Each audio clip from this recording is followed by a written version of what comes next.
आजच्या व्याख्यानाचे प्रमुख वक्ते माननीय प्रशांत शांताराम देशमुख साहेब आणि आपल्या जिल्हा परिषदेचे मुख्य कार्यकारी अधिकारी तथा प्रशासक माननीय मनोज रांगडे साहेब आणि सर्व विभाग प्रमुख आणि आपण सर्व उपस्थित आहात. आपल्या सर्वांचं स्वागत. आणि आज आपण 6 जूनला छत्रपती शिवाजी महाराजांचा राज्याभिषेक दिन मोठ्या उत्साहात साजरा केलेला आहे. त्या दिवशी एक प्रमुख वक्ते त्यावेळेला आपल्याला तारीख मिळाली नव्हती म्हणून त्याचाच एक भाग म्हणून आपण आज रोजी तो प्रमुख वक्त्यांचं व्याख्यान ऐकण्यासाठी कार्यक्रम ठेवलेला आहे. प्रमुख वक्ते आणि मान्यवर उपस्थित आहेत. मान्यवरांना मी अशी विनंती करतो की त्यांनी छत्रपती शिवाजी महाराजांच्या प्रतिमेचं पूजन करावं.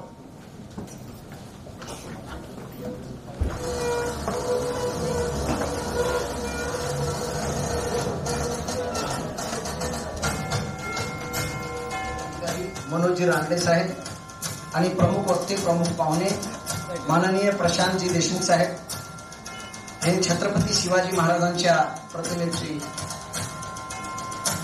पुष्पहार घालून पूजा करत आहेत.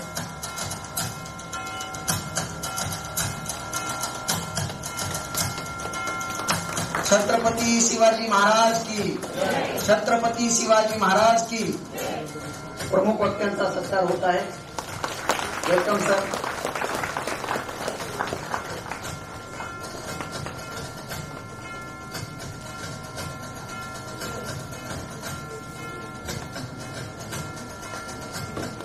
पुस्तक, चार श्रीफळ देऊन सत्कार झालेला आहे. आपल्या इथे चांगली प्रथा आहे, पुस्तक देऊन आपण सत्कार करतो. आपण सत्कार करूया असं म्हणालो तर साहेब म्हणाले की बाबा आपणच होस्ट आहोत, आपणच त्यांना बोलवले तर आपणच आपला सत्कार करून घेण्याचं काय औचित्य नाही. बरोबर आहे सरांचं पण, कारण कुठल्याही महापुरुषाची जयंती असली की आपण महापुरुषांना एक हार घालतो आणि आपण सगळ्यांनी जास्त हार घालून देतो. तर ही चांगली प्रथा आहे सर. आणि आपण पुस्तक देऊन मान्यवरांचा सत्कार केलेला आहे, स्वागत केलेले आहे. कारण पुस्तक दिलं तर पुस्तक वाचला तर माणसाचं मस्तक चालतं. ज्याचं मस्तक चालतं तो कोणाचा हस्तक होत नाही आणि जो कोणाचा हस्तक होत नाही तो नको तिथं नको तिथे नतमस्तक होत नाही. म्हणून पुस्तक देणं महत्वाचं आहे आणि ही प्रथा खूप चांगली आहे. तर आपल्या आजच्या कार्यक्रमाचे व्याख्यानाचे जे प्रमुख वक्ते आहेत त्यांच्याविषयी अगदी 1 मिनिटामध्ये मी परिचय देऊ इच्छितो.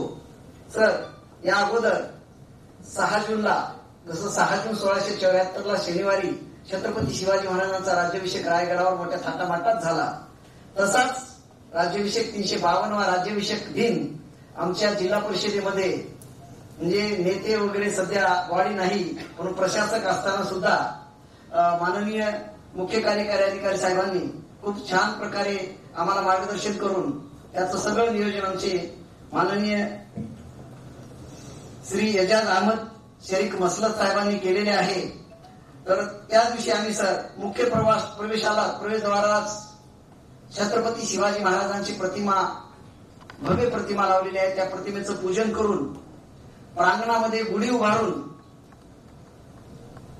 जयघोषामध्ये या सभागृहात आले. येऊन महाराजांवर पोवाडे व्याख्यान झालेलं आहे. परंतु आणखी चांगली आपल्याला माहिती मिळण्यासाठी आज आपण 9 जूनला आपण हा व्याख्यान ठेवलेला आहे. साधारणपणे आपल्या शिवाजी महाराजांच्या विषयी पूर्वी जयंतीचा वाद होता, जन्मतिथीचा वाद होता.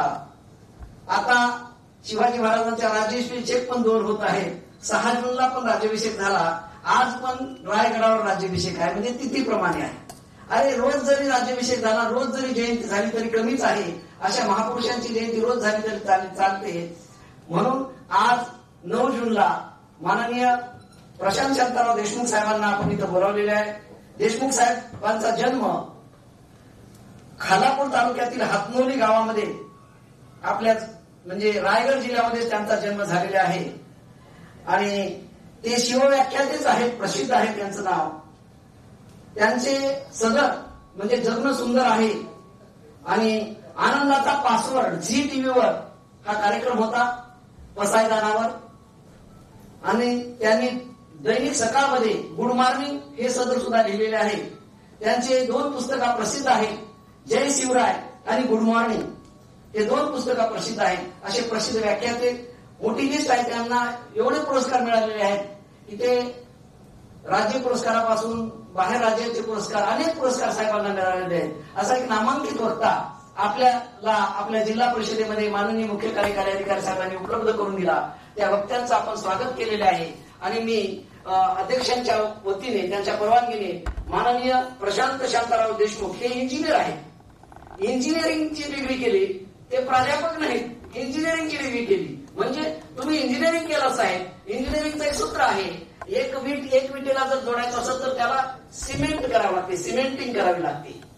सिमेंट लावल्याशिवाय ती भिंत मजबूत होत नाही, त्याची बिल्डिंग होत नाही.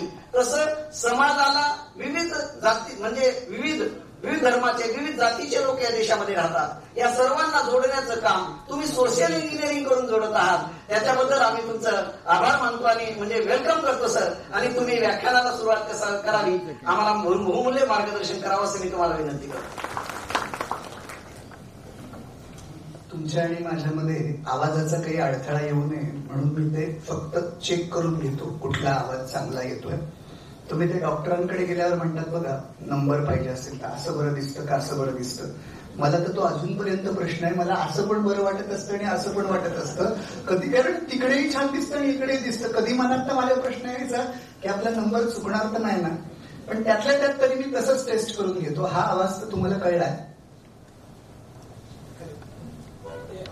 माझ्याशी सूत्रसंचालकांनी सांगितलं की पुस्तक असलं की मस्तक सुधारतं. माझी 2 पुस्तकं आहेत. आमचा हा मनीष इथे आहे, याला फक्त बाहेर टेबलाची एक व्यवस्था करा. इथेच म्हणजे आपण बाहेर कुठून पडणार आहोत या दरवाज्यातून, तर इथे फक्त करून द्या.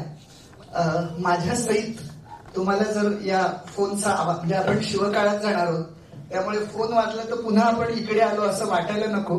म्हणून विनंती आहे की माझ्या सहित ज्यांना ज्यांना हा सायलेंट करता येत असेल फोनचा आवाज, त्यांनी करण्याचा प्रयत्न करा. बाकी मी आभार, मला बोलवणं हे सगळं मी शेवटी बोलीनच. पण मला आता जे तुम्हाला इतिहास काळात न्यायचंय ते हातच्या कांकणाला आरसा कशाला तसं थेट घेऊन जातो. सन्माननीय व्यासपीठ आणि व्यासपीठासमोरील सर्वच सन्माननीय. विषय मांडणार आहे प्रतापगडचे पर्व. आपण आतापर्यंत एक फक्त एवढीच विनंती आहे की प्रतापगडचं पर्व म्हटलं की आपल्याला अफजलखानाचा वध, कोथळा बाहेर काढणं या सगळ्या गोष्टी आठवतात. त्या रोमहर्षक आहेत. आपण नाटकामध्ये, चित्रपटातून, मालिकांतून ते पाहिलेलं आहे. पण तुम्ही खरंच जर विचार केला तर तो कोथळा बाहेर काढणं हा प्रसंग किती मिनिटाचा फार तर होईल, 5 मिनिटाचा. पण त्यापेक्षाही अफजलखानाला त्या जावळीच्या खोऱ्यात बोलवणं आणि त्याच्यासाठीचं जे धोरण राबवणं आहे, ती योजना किती मोठी आहे ती आपल्या समोर कधी येतच नाही. कारण त्याचं काही नाट्य योजनेचं उभं करता येत नाही. त्यामुळे माझा पहिला हा प्रयत्न असेल की आपल्यापर्यंत ते पोहोचवलं पाहिजे. आणि त्याच्यामुळे मला वाटतं थोडा आवाज हे होतोय का मध्ये, नाही आहे व्यवस्थित. त्यामुळे माझा पहिला प्रयत्न हा असेल की ती योजना तुमच्या समोर आणावी. आणि त्या दृष्टीनं मी बोलणार आहे ते अशासाठी की काही जर या मानसिकतेतनं बसले असतील की ते ड्रामॅटिक कसं आपल्या समोर येईल, ते येईलच. पण अगोदर त्याच्या पाठीमागची पार्श्वभूमी सगळ्यात महत्वाची आहे. तर आता मी सुरू करतो. राजगडावर बहिर्जी नायकांच्या पथकानं छत्रपती शिवाजी महाराजांना इशारत केली की अफजल खान प्रचंड मोठी फौज घेऊन निघालाय. राजांनी येसाजी, नेताजी, तानाजी, बाजी, रामजी या सगळ्यांना एकत्र केलं आणि विचारलं, गड्यांना काय करायचं, तह करूया की लढूया. राजांनी स्वतः मनात ठरवलं होतं आपण लढायचं. कारण त्यांना माहिती होतं हा खान क्रूर आहे, कपटी आहे, तो कधीही दगा देईल. त्याच्यामुळे जे काही होईल ते लढूनच होईल हे त्यांनी स्वतः ठरवलं होतं. पण त्यांच्या सैन्याला काय वाटतंय, सहकार्यांना काय वाटतंय हे नेतृत्वानं समजून घ्यायचं होतं. कारण सहकार्यांच्याच जीवावर लढायचं होतं. त्यामुळे राजांनी विचारलं की गड्यांना काय करूया. तुम्हाला सांगतो त्यावेळेस स्वराज्य नुकतंच तयार होत होतं. सगळ्यांनी सांगितलं तह करूया. राजे काहीच बोलले नाहीत. आपल्या दालनात आले, विचार करतायत की ज्या सैन्याच्या आधारावर मी लढणार आहे ते सैन्याचंच आत्मबळ खच्ची झालंय. युद्ध ही पहिल्यांदा मनात जिंकली जातात आणि मग ती रणात जिंकली जातात. इथं तर माझं सैन्य मनानच हारलेलं आहे, रणात जिंकणार कसं? राजे विचार करतायत, माझ्या सैन्याचं आत्मबळ कसं वाढवायचं? पण नुसतं असं सांगून जमणार नाही की आपण जिंकू, कारण त्यावेळेस परिस्थिती अशी होती की अफजल खानाला मारलं हा नंतरचा इतिहास, पण त्या क्षणाला जर कोणी तुलना करायची म्हटली की खानाची ताकद मोठी की राजांची ताकद मोठी, तर खानाची ताकद मोठी असं दृश्य होतं. आतापर्यंत जे जे त्या प्रांतोप्रांतीचे राजे आहेत त्यांच्यावर जर आदिलशाह सोडाच, पण जर त्यांचा सेनापती चालून जातोय अशी जर बातमी गेली, खान चालून येतोय, तर प्रांतोप्रांतीचे राजे हात बांधून शरण यायचे असा इतिहास आहे. राजांचे सरदार सांगतायत तह करूया. राजे काहीच बोलले नाहीत, दालनात येतात, विचार करतात आत्मबळ कसं वाढवायचं. राजांना एक युक्ती सुचते, कल्पना सुचते. बघा, धार्मिक श्रद्धांचा उपयोग चांगल्या कामासाठी सुद्धा आणि समाज कल्याणासाठी कसा केला जाऊ शकतो याचं उदाहरण म्हणजे दुसऱ्या दिवशी पहाटे राजांनी लाभविलेली ही युक्ती आहे. राजे रात्री काहीतरी ठरवतात, याचा प्रयोग उद्या सकाळी करायचा, आणि सकाळी पहाटे उठल्यानंतर ते पुन्हा येसाजी, नेताजी, तानाजी, बाजी, रामजी या सगळ्यांना एकत्र करतात आणि त्यांचा चेहरा फुललेला असतो, चेहऱ्यावर आत्मविश्वास असतो, आणि ते सांगतात, कड्यांनो, आपली फत्ते झाली. भवानी माता माझ्या स्वप्नात आली आणि तिनं मला सांगितलं की बाळा, चिंता करू नकोस, तुझ्या तलवारीत शिरते आणि हा 32 दाताचा बोकड तलवारीतर्फे कापते. बाळा, चिंता करू नकोस. गड्यांनो, आता आपल्याला घाबरायची गरज नाही, भवानी आहे आपल्या पाठीशी आहे. एवढं ऐकल्यानंतर ही अख्खी बातमी सूर्योदय व्हायच्या आत अख्ख्या गडावर पोहोचते आणि सूर्यास्त व्हायच्या आत पूर्ण मराठी मुलखात पसरते.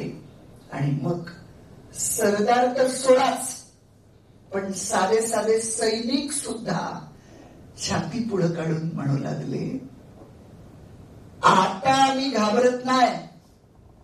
असा एकच खान काय, 10 खान आले तरी आम्ही घाबरत नाही, कारण आमच्या राजाला भवानी आहे, प्रसन्न आहे. मंडळी, आपलं आत्मबळ वाढलं होतं, आता शत्रू सैन्याचं आत्मबळ कमी करायचं होतं. आपलं आत्मबळ वाढवलंय, शत्रू सैन्य इथे आहे, त्याचं आत्मबळ कमी केलं की आपोआपच तरी वाढेल. त्याचीही व्यवस्था बहिर्जी नायकांच्या मार्फत केली होती. राजांनी अफजल खानावर बहिर्जी नायकांची गुप्तचर यंत्रणा अशा पद्धतीने लावली होती की त्याच्या छावणीमध्ये तो डाव्या बाजूला शिंकतोय का उजव्या बाजूला शिंकतोय हे सुद्धा त्या काळात व्हॉट्सअप, फेसबुक नसताना राजांना राजगडावर कळत होत. खान निघाला, पहिला मुक्काम तोरव्याला पडला आणि तिथेच त्याचा फतेह लष्कर नावाचा हत्ती मारला गेला. हत्ती मारला, हत्ती मेला की त्याला बहिर्जी नायकांच्या पथकानं मारलं हे शेवटपर्यंत खानाला कळू शकलं नाही. पण सैन्यामध्ये अफवा पसरली की हत्ती मारला गेला म्हणजे अपशकुन घडलेला आहे आणि आता खान साहेबांना काही यश मिळत नाही. झालं, सैन्याचं, शत्रू सैन्याचं आत्मबळ कमी झालं होतं, आपल्या सैन्याचं आत्मबळ वाढलं होतं. आता जागा निवडायची होती. युद्धाची जागा कोणती असेल? राजे जिथे असतील तिथेच खान येणार आहे. राजांनी निवडला प्रतापगड. का माहितीये? आजही तुम्ही प्रतापगडाची जाऊन रचना बघा. तो कसा आहे प्रतापगड? राजांना माहिती होतं काहीही झालं तरी खानाला वाईत यावंच लागणार. तिथून पाचगणी, महाबळेश्वरचं पठार आणि मग महाबळेश्वरचं पठार समुद्र सपाटीपासून 4000 फूट उंचीवर आहे. तिथून 2500 फुटाचा रडतोंडीचा घाट खाली उतरला की समोर 1200 फुटाचा प्रतापगड दिसतोय आणि तिथे सुद्धा समुद्र सपाटी लागत नाही. कारण आज जो आंबेनळी घाट गेलेला आहे त्या प्रतापगडाच्या पश्चिमेकडून तुम्ही अजून खाली 2000 फूट खोल कडे आहेत आणि खाली पोलादपूर आहे. आता लक्षात घ्या, प्रतापगड का निवडलाय? कारण खरं तर राजगड होता, पुरंदर होता, इतके भक्कम किल्ले होते, पण राजांनी निवडला प्रतापगड. त्याचं कारण राजगड निवडला, पुरंदर निवडला, कोणताही किल्ला निवडला तरी खानाचं सैन्य इतकं मोठं आहे की तो कित्येक महिने वेढा घेऊन बसू शकतो आणि एकदा वेढा पडला, अन्नधान्य संपलं की काहीच करता येणार नाही. प्रतापगडाला वेढा टाकता येणंच शक्य नाही. का? त्याचं कारण सांगतो. तुम्ही जे कोणी प्रतापगडावर गेले असाल तर लक्षात घ्या, प्रतापगडावर जाऊन खरा प्रतापगड कळत नाही बरं का.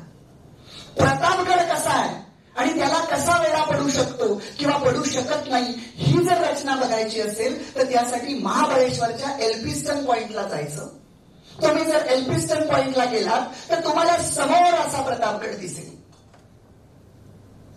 आणि तुम्ही जेव्हा प्रतापगडाकडे बघाल तेव्हा तुम्ही अशी कल्पना करा, डाव्या बाजूला पार जवळ अफजल खानाची छावणी पडली आहे आणि ती छावणी पडलेली असताना त्या छावणीचं जे सैन्य आहे त्या सैन्यानं जर ठरवलंच प्रतापगडाला वेढा टाकायचा तर प्रतापगडाला वेढा टाकता येणं का शक्य नाही? कारण प्रतापगडाची पश्चिमेची जी बाजू आहे ती पश्चिमेची बाजू म्हणजे 2000 फूट खोल कडे आहेत खाली. कसा वेढा टाकणार? आणि तुम्ही जर एल्फिस्टन पॉइंट वरून बघितलं की ती अफजल खानाचं सैन्य आलंय आणि ते विचार करत आहे प्रतापगडाला वेढा टाकावा, त्याला टाकता येणं तर शक्य नाही. पण तुम्ही एल्फिस्टन वरून पाहिलं तर तुम्हाला कळेल अफजल खानाचं अख्खं सैन्य अशा ठिकाणी आहे की त्या सैन्यानं चोर बाजूला जरी बघितलं तर सह्याद्रीचा वेढा त्या सैन्याला पडलेला आहे. म्हणजे जे सैन्य वेढा टाकण्यासाठी येईल प्रतापगडाला तेच सैन्य सह्याद्रीच्या वेढ्यात अडकलेलं असेल, हे सत्य.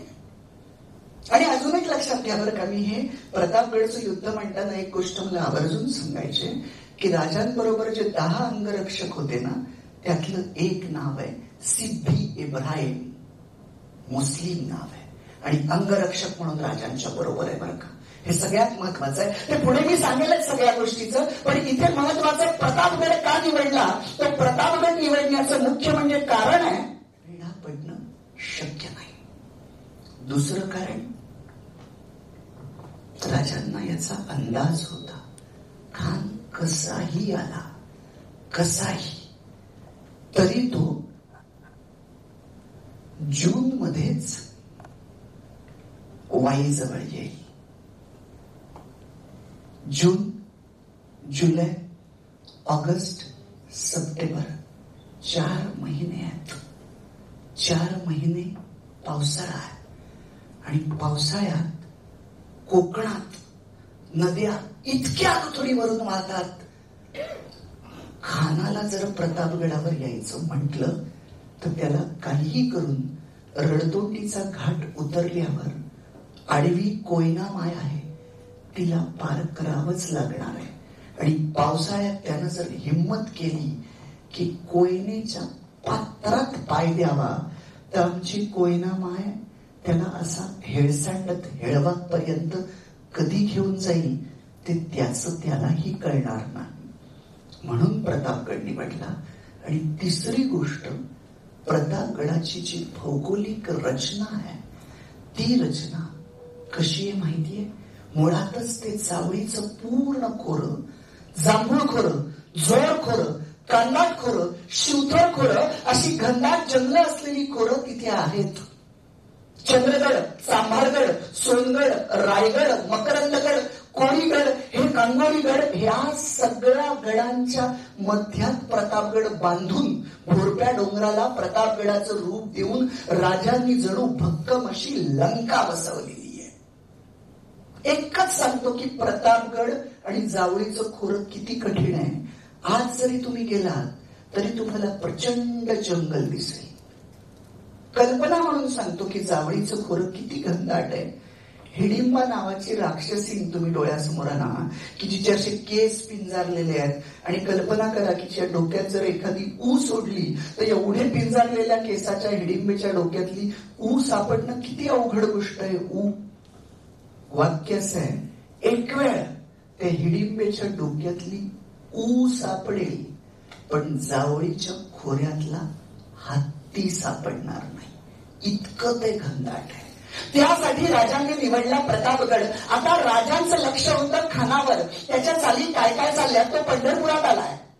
त्यानं थोडासा धार्मिक श्रद्धांचा प्रश्न निर्माण करण्याचा प्रयत्न केलाय, पण राजे धर्माच्याही पलीकडचे होते. राजांचं राज्य ना कुण्या एका जातीचं होतं ना कुण्या एका धर्मासाठी होतं. राजांचं राज्य हे स्वराज्य चांगल्यासाठी होतं, हे लक्षात घेतलं पाहिजे. राजांच्या या स्वराज्याच्या विरोधात जे जे आले, मग ते स्वतःच्या जातीतले असतील, स्वतःच्या धर्मातले असतील, त्यांच्याही विरुद्ध राजे लढलेले आहेत. हे अंतिम सत्य आम्ही नाकारू शकत नाही. तो आला पंढरपुरात. त्यांना विचार केला काही धार्मिक श्रद्धांचा प्रश्न निर्माण करण्याचा प्रयत्न करूया. हा, इथे एक थोडंसं संशोधनाला जागा आहे. काही जणांनी असं सांगितलंय की तो तुळजापूरला गेलाय, पण काही इतिहास संशोधकांचं म्हणणं असं आहे की तुळजापूरला तो गेलाय, तो अगोदरच्या मोहिमेला गेलाय. या मोहिमेत तुळजापूर जाण्याची गरज नाही, कारण तुम्ही जर रस्ता बघितला तर विजापूर, पंढरपूर, वाई इथपर्यंत ठीक आहे. तुळजापूरला उलट जाऊन परत यायची काहीच गरज नाही. त्यामुळे मलाही असं वाटतं की तो विजापूर, पंढरपुरात आलाय, तिथं धार्मिक श्रद्धांचा प्रश्न निर्माण करण्याचा प्रयत्न केलाय, पण राजांनी भूमिकाच घेतलीय. घाबरतोय, भीतोय, शत्रूला भ्रमात ठेवणं ही सगळ्यात मोठी चाल आहे बरं का. घाबरतोय, भीतोय असं दाखवणं. आणि राजांची भूमिका काय होती माहितीये? आपले पूर्व राष्ट्रपती APJ अब्दुल कलाम यांची एक फार सुंदर कविता आहे, मला फार आवडते. आयरण होशील तेव्हा घाव सोस, आयरण होशील तेव्हा घाव सोस, आणि हातोडा होशील तेव्हा घाव घाल. राजकारण करणाऱ्या माणसाला आपली भूमिका आयरणीची कधी आहे आणि हातोड्याची कधी आहे हे कळलं पाहिजे. सरपटण्याच्या वेळा आणि फणा काढण्याच्या वेळा या राजकारण करणाऱ्या माणसाला जर साधता आल्या तर त्याचं राजकारण यशस्वी होतं. नाहीतर बरीच माणसं आपण पाहतो की जेव्हा जेव्हा फणा काढायचा असतो तेव्हा सरपटत असतात, आणि सरपटायचं असतं तेव्हा फणा काढायला जातात. आयरणीसारखं राहायचं असतं तेव्हा हातोड्याचा घाव घालायला जातात, आणि जेव्हा घाव घालायचा असतो तेव्हा आयरणीची भूमिका घेतात. राजकारण फसलं जातं. राजांना पक्क माहिती होतं की आता आपली भूमिका आयरणीची आहे, घाव घालायचाच. कुठे? जावळीच्या खोऱ्यात, प्रतापगडाच्या माचीवर. आणि असा कसा घाव घालायचा नाही, तो घातलेल्या घावानं खान तर नेस्तनाबूत होईलच, पण अख्खी आदिलशाही हालेल असा घाव घालायचा आहे. राजे शांत आहेत. खानाला कळेना. धार्मिक प्रश्नानेही राजा बाहेर येत नाही. पुढे तो मलावडीला आलाय. तिथं त्यानं मग दुसरं शस्त्र उभारलंय. कोणतं माहितीये का? बायकोचा भाऊ या पदामध्ये किती ताकद असते तुम्हाला माहितीये? तुम्ही म्हणजे पुरुष मंडळींना लक्षात येईल, तुम्ही घरी गेल्यानंतर जेवणाच्या अगोदर बायकोचा भाऊ या खुर्चीबद्दल किंवा या पदाबद्दल काही इकडचा शब्द तिकडे करून बघा, ताबडतोब जेवणावर परिणाम होईल. आणि हे खानाला तेव्हाही कळलं असावं. त्यानं मलवडीत काय करावं? राजांची पत्नी सई बाईंचे भाऊ बजाजी निंबाळकर त्याच्याच सैन्यात आहेत बरं का. तरी त्यांना अटक केली आहे, आणि अशी अफवा सोडून दिली की बजाजी निंबाळकरांना हत्तीच्या पायाखाली दिलं जाणार आहे. राजांनी काय करावं? नाईकजी पांढरे जे अफजलखानाचे सरदार आहेत त्यांच्याकडे शब्द टाकला आणि बजाजी निंबाळकरांची सुटका करून घेतली. त्यासाठी फलटणची देशमुखी गहाण टाकली. 60,000 होऊन द्यायचं ठरलं, दंड भरला आणि बजाजी नाईक निंबाळकरांना सोडलं. इथं एक खोब आहे बघा. मी विचार करतोय, नाईकजी पांढरे कोणाचे सरदार? खानाचे. ऐकतात कोणाचं? शिवाजी राजांचं. म्हणजे आपला माणूस विरोधी पक्षात ठेवण्याचं राजकारण महाराष्ट्र 350 वर्षापासून शिकलाय. ती परंपरा आज तागायत बहुतेक चालू ठेवली असावी काही जणांनी, असं म्हणायला काही हरकत नाही. आता त्याला लक्षात आलं की हे हत्यारही आपल्या चांगलं केलंय वाया. तो आता 12 मावळात आलाय. साम दाम दंड भेद नीती थोडा थोडा नीती हे सगळे त्यांना वापरायला सुरुवात केले. खंडोजी खोपडे आणि सुलतानजी जगदाळे या 2 देशमुखांना त्यांनी फोडलंय. आणि त्याला माहिती आहे या 12 मावळातले कान्होजी जेधे हा असा देशमुख आहे की त्या एका देशमुखाला जर फोडलं तर 12 मावळातले सगळे देशमुख कान्होजींच्या बाजूने उभं राहतील. कारी गावात खानाचं फरमान गेलंय. फरमान बघितल्याबरोबर कान्होजी काका निघालेत. आपल्या 5 मुलांना घेतलंय आणि घोड्यावर येत असताना त्यांच्या डोक्यात विचार चालले. 2 वाटा आहेत. एक वाट खानाच्या तळावर जाते, एक वाट राजगडावर जाते. त्यांना माहितीये खानाच्या तळावरची वाट जर निवडली तर वाटेमध्ये फुलाच्या पाकळ्या आहेत. माले मार होऊ, जीव सुरक्षित राहील. राजगडाची वाट दगडधोंड्याची आहे, बिकट आहे, वाटेत काटे आहेत. कदाचित ही वाट निवडली तर जीव देखील जाईल. पण स्वाभिमानाची वाट आहे, अभिमानाची वाट आहे, इतिहासात नोंद होण्याची वाट आहे, निष्ठेची वाट आहे. कोणती निवडायची? एका क्षणाला कान्होजी काका एकच क्षण विचार करतात आणि कान्होजी काकांचा आणि 5 मुलांचा घोडा राजगडाच्या दिशेनं निघालाय. राजांना वर्दी गेले की कान्होजी काका आलेत.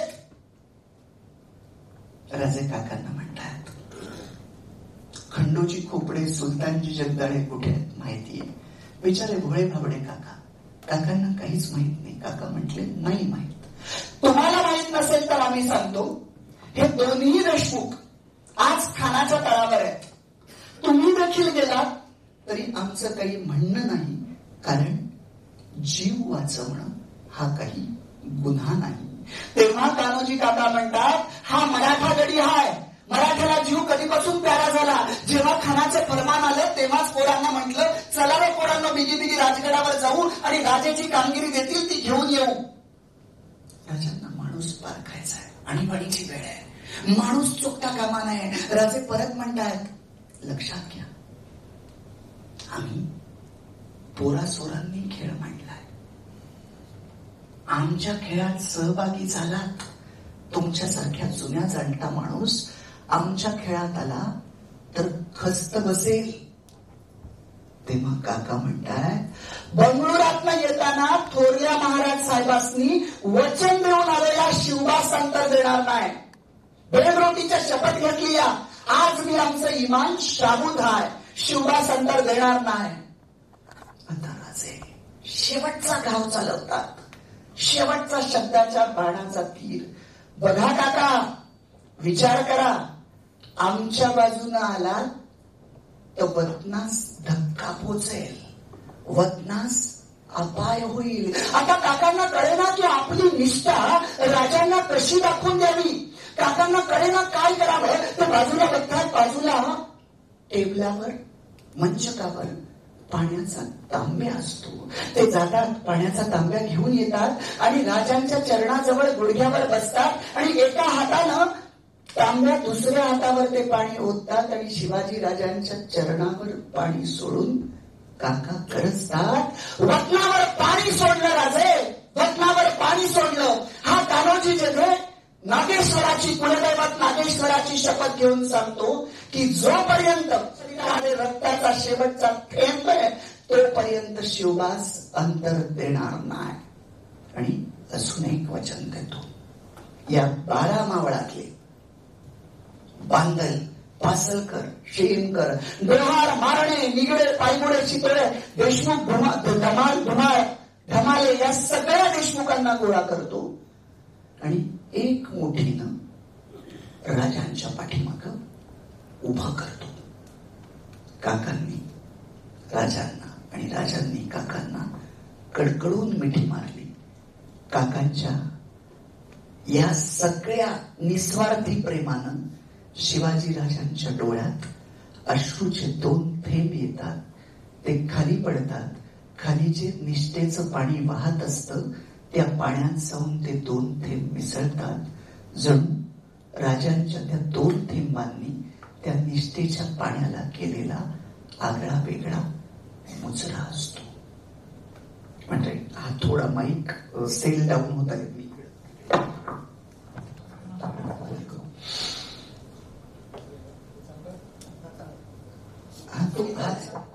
गंमत अशी आहे खान वाईट आहे. बरोबर आहे आवाज. खान वाईट आहे राजे प्रतापगडावर आहेत. बौद्धिक चाली किती महत्वाच्या असतात बघा. खान जसा विजापुरातून निघालाय तसा बुद्धीचा डाव सुद्धा राजांनी टाकलाय. राजांनी काय केलंय, त्याच वेळेस खान जेव्हा निघालाय किंवा निघण्याची शक्यता आहे त्याच वेळेस आपले वकील सोनोपंत डबीर यांना औरंगजेबाच्या भेटीला पाठवलेलं आहे. औरंगजेबानं सोनोपंतांच्या मार्फत राजांना पोशाख देऊन त्यांचा सत्कार केलाय आणि आम्ही तुमच्या बरियावरी आहोत असं सांगितलंय. बघा, आदिलशाही, कुतुबशाही, मोगलशाही चढत्या दमात असताना राजांनी मराठीशाही उभी केली आहे. हे साधं काम नाहीये. या तिन्ही शायांचा राजांनी समतोल साधलाय आणि दबाव तंत्र टाकलंय. जेव्हा आदिलशाहीशी लढायचंय तेव्हा त्याच्यावर दबाव मोगलशाहीचा. आता झालंय काय, मोगलांचा सम्राट औरंगजेब, सोनोपंत वकील गेलेत राजांचे आणि तो सांगतोय राजांना की आम्ही तुमच्या बरियावरी आहोत, सत्कार केलाय आणि आम्ही तुमच्या बरियावरी आहोत. ही खबर बहिर्जी नायकांच्या मार्फत खानाच्या कानाशी येईल अशी व्यवस्था झालेली आहे. ही एक घटना घडली आहे. दुसरी तिकडे शहाजी राजे 17,000ची फौज घेऊन विजापूरवरून चाल करून जातात की काय अशी अफवा सोडून दिली आहे. आणि इकडे कान्होजी काकांनी 12 मावळातले देशमुख गोळा केलेत आणि राजांच्या बाजूनं एक मुठ्ठीनं उभे केलेत. या 3 घटना घडल्यामुळे खान जरा दबकलाय. त्याला कळतंय मोगलांचा पाठिंबा राजांना आहे. आता थेट लढता येणार नाही. नाहीतरी त्याला एक कल्पना आहे की इथून आपण थेट लढायचं म्हटलं तर आता या सगळ्या राजकीय दबावाचा त्याच्यावर परिणाम झालाय. तो विचार करतोय बेगमेनं नाहीतरी म्हटलंयच ना, मैत्री करून शिवाजीला फसव. अशा सगळ्या विचारात तो आहे. आणि तिकडे प्रतापगडावर राजे मुत्सद्द्यांना गोळा करून खानाची चाल कुठली असेल याचा विचार करतात. तेवढ्यात वरती आले की खानाचा वकील कृष्णा भास्कर कुलकर्णी प्रतापगडाच्या पायथ्याशी आलाय. सगळे मुत्सद्दी गोंधळले. कारण वकील कुणाचा येत असतो, ज्याची बाजू कमकुवत आहे त्याचा वकील येतो. आणि इथे मातब्बर बाजू असलेल्या खानाचाच वकील आलाय. तरी राजांनी काय केलंय, कान्होजी जेधे आणि पंताजी गोपीनाथ वकिलांना सांगितलंय खानाच्या वकिलाला इतमामात गडावर घेऊन या. हे दोघेही खाली आले. असा घाऱ्या डोळ्यांचा, उंची पगडी बांधलेला आणि त्याचबरोबर ज्याच्या डोळ्यामध्ये बुद्धीचं तेज दिसतंय आणि ज्याचे डोळे म्हणजे कॅमेऱ्यानं चित्र टिपावा असे आहेत अशा पद्धतीचा कृष्णा भास्कर कुलकर्णी प्रतापगड चढतोय आणि पाहतोय की आजूबाजूला काय आहे. मधल्या टप्प्यावर आल्यावर त्याला दिसतंय की बुर्जांवर तोफा आहेत, आजूबाजूला माणसं आहेत. आणि हा वकील इतका चाणाक्ष आहे. वकिलाची खरी व्याख्या मी कुठल्या तरी एका पुस्तकात वाचली होती. इथं कुणी वकील असेल तर माफ करा, गंमत म्हणून घ्या बरं का. वकिलाचा अर्थ असा सांगितला होता, वकील म्हणजे, वकिलाची व्याख्या, वकील म्हणजे सभ्य लबाड. जो सभ्य दिसतो लबाड असतो, किंवा लबाड सभ्य, लबाडी करतो पण सभ्यपणे. तसं चांगल्या अर्थानं तसा हा वकील वरती बघतोय की बुर्जावर तोफा दिसतात, सगळं आहे. तो पंताजी काकांना बोलतोय इथं तर राजांनी युद्धाची तयारी चालवली आहे. आमचे पंताजी काका तर त्याच्यापेक्षाही हुशार. काका म्हणाले चिंताच करू नका, राजांच्या तुम्ही कुठल्या पण गडावर जा, तिथं अशीच व्यवस्था असते. तो काहीच बोलला नाही. त्याला वरती आणल्यानंतर त्याच्यासाठी एक घर दिलं होतं. त्या घरात तो राहिला. त्याला सांगितलं राजांचा निरोप आल्यावर तुला राजांकडे घेऊन जातोय. राजांचा निरोप आला. त्याला राजांकडे घेऊन गेल्यानंतर वकिलानं साखर पेरणी करायला सुरुवात केली राजांच्या समोर. तो बोलू लागला, खाने आजम अफजल खान मोहम्मद शाही विजापुरातनं वाईस आलेत. आपले थोरले महाराज साहेब आणि खान साहेबांचा पुरातन भाईचारा आहे. आमच्या साहेबांची इच्छा आहे तुम्ही वाईस यावे. ते तुम्हाला बोटाला धरून आदिलशाहीत घेऊन जातील. राजांनी सगळी साखर पेरणी होऊन दिली. राजे नाही कशाला म्हणतच नव्हते. राजे म्हणाले अलबत्ता आम्ही खान साहेबांची भेट घेऊच. कुठे ते बोलले नाहीत. अलबत्ता आम्ही खान साहेबांची भेट घेऊच. तुर्तास आपण दमला असाल, विश्रांती घ्या. विश्रांतीला पाठवलंय. सुंदर घर दिलंय, दिमतीला नोकर चाकर असा जथ्था दिलाय. त्या वकिलाला वाटतंय आपली काय बडदास्त आहे, पण त्याला माहित नाही हे जे नोकर चाकर आहेत ते नुसते सेवक नाही आहेत, कपड्याच्या आतमध्ये शस्त्रधारी असलेले सैनिक आहेत. कशासाठी? वकिलानं प्रतापगड पाहू नये, प्रतापगडाची रचना पाहू नये, म्हणजे तो आहे नजर कैदेत आणि त्याला वाटतंय आपली बडदास्त ठेवली जाते, त्यानं बाहेर पडू नये, त्याला तिकडे पाठवलंय. आणि राजांनी मुत्सद्द्यांना एकत्र केलं आणि विचारलंय, बोला. खान म्हणतोय वाईस यावे, काय करावे? सगळ्या जणांनी सांगितलं. खान कसा आहे? कपटी आहे. शिरेपट्टणच्या कस्तुरीरंग नावाच्या राजाला भेटीसाठी बोलून दगा करून त्याचा खून पाडलाय असा खान आहे. शहाजी राजांना कैद करणारा खान आहे. आणि शिवाजी राजांचे मोठे बंधू संभाजीराजे, त्यांच्या मोठ्या बंधूंचं नाव पण संभाजी होतं बरं का, त्यावरून मुलाचं नाव संभाजीराजे ठेवलं. मोठे बंधू संभाजीराजे यांना कनकगिरीच्या वेढ्यामध्ये आयत्या वेळेस मदत नाकारून त्यांच्या मृत्यूच कारणीभूत ठरलेला खान आहे. त्यामुळे तो दगाफटका करेल, त्याच्या भेटीस न जावे. मग काय करावे असं ठरलं. बुद्धीची ताकद लावून त्यालाच प्रतापगडाच्या माचीवर बोलवावे. त्यासाठी काय करावे? त्यासाठी आपल्याकडून कोणीतरी बुद्धिमान वकील पाठवावा. बर, वकील कसा पाहिजे? नुसता बुद्धिमान नाही, 2 गोष्टी पाहिजे. बुद्धिमान तर पाहिजेच, पण निष्ठावंत पाहिजे. बुद्धी आणि निष्ठा या 2 गोष्टी खरं तर एकत्र राहणं अवघड होऊन जात असतं. पण इथे राजांना असा माणूस शोधायचा आहे की जो बुद्धिमान पण आहे, बुद्धीच्या ताकदीवर खानाला आणेल, पण निष्ठावान पण पाहिजे. ऐत्या वेळेस फटका करायला नको. राजांच्या डोळ्यासमोर नाव आलं पंताजी गोपीनाथ बोके. पंताजी काका. काकांना खलबतखान्यात घेतलं आणि सांगितलं, काका तुमच्यावर अशी जबाबदारी सोपवतोय, ती जर पार पाडली तर पुढच्या अनेक पिढ्या तुमचं नाव काढते. खानाला प्रतापगडाच्या माचीवर आणायचंय. आणि हा अजून एक काढायचंय, तुम्ही आमचे वकील म्हणून त्यांच्याकडे जा. पत्र देतोय. आणि खानाचं अंतरंग उकला. बघा राजे किती काळजी घेत होते की त्याच्या अंतरंगात काय समजून घ्यायचं होतं. जर अंतरंग साफ आणि स्वच्छ असेल तर राजे त्याच्याशी साफ आणि स्वच्छ वागणार होते.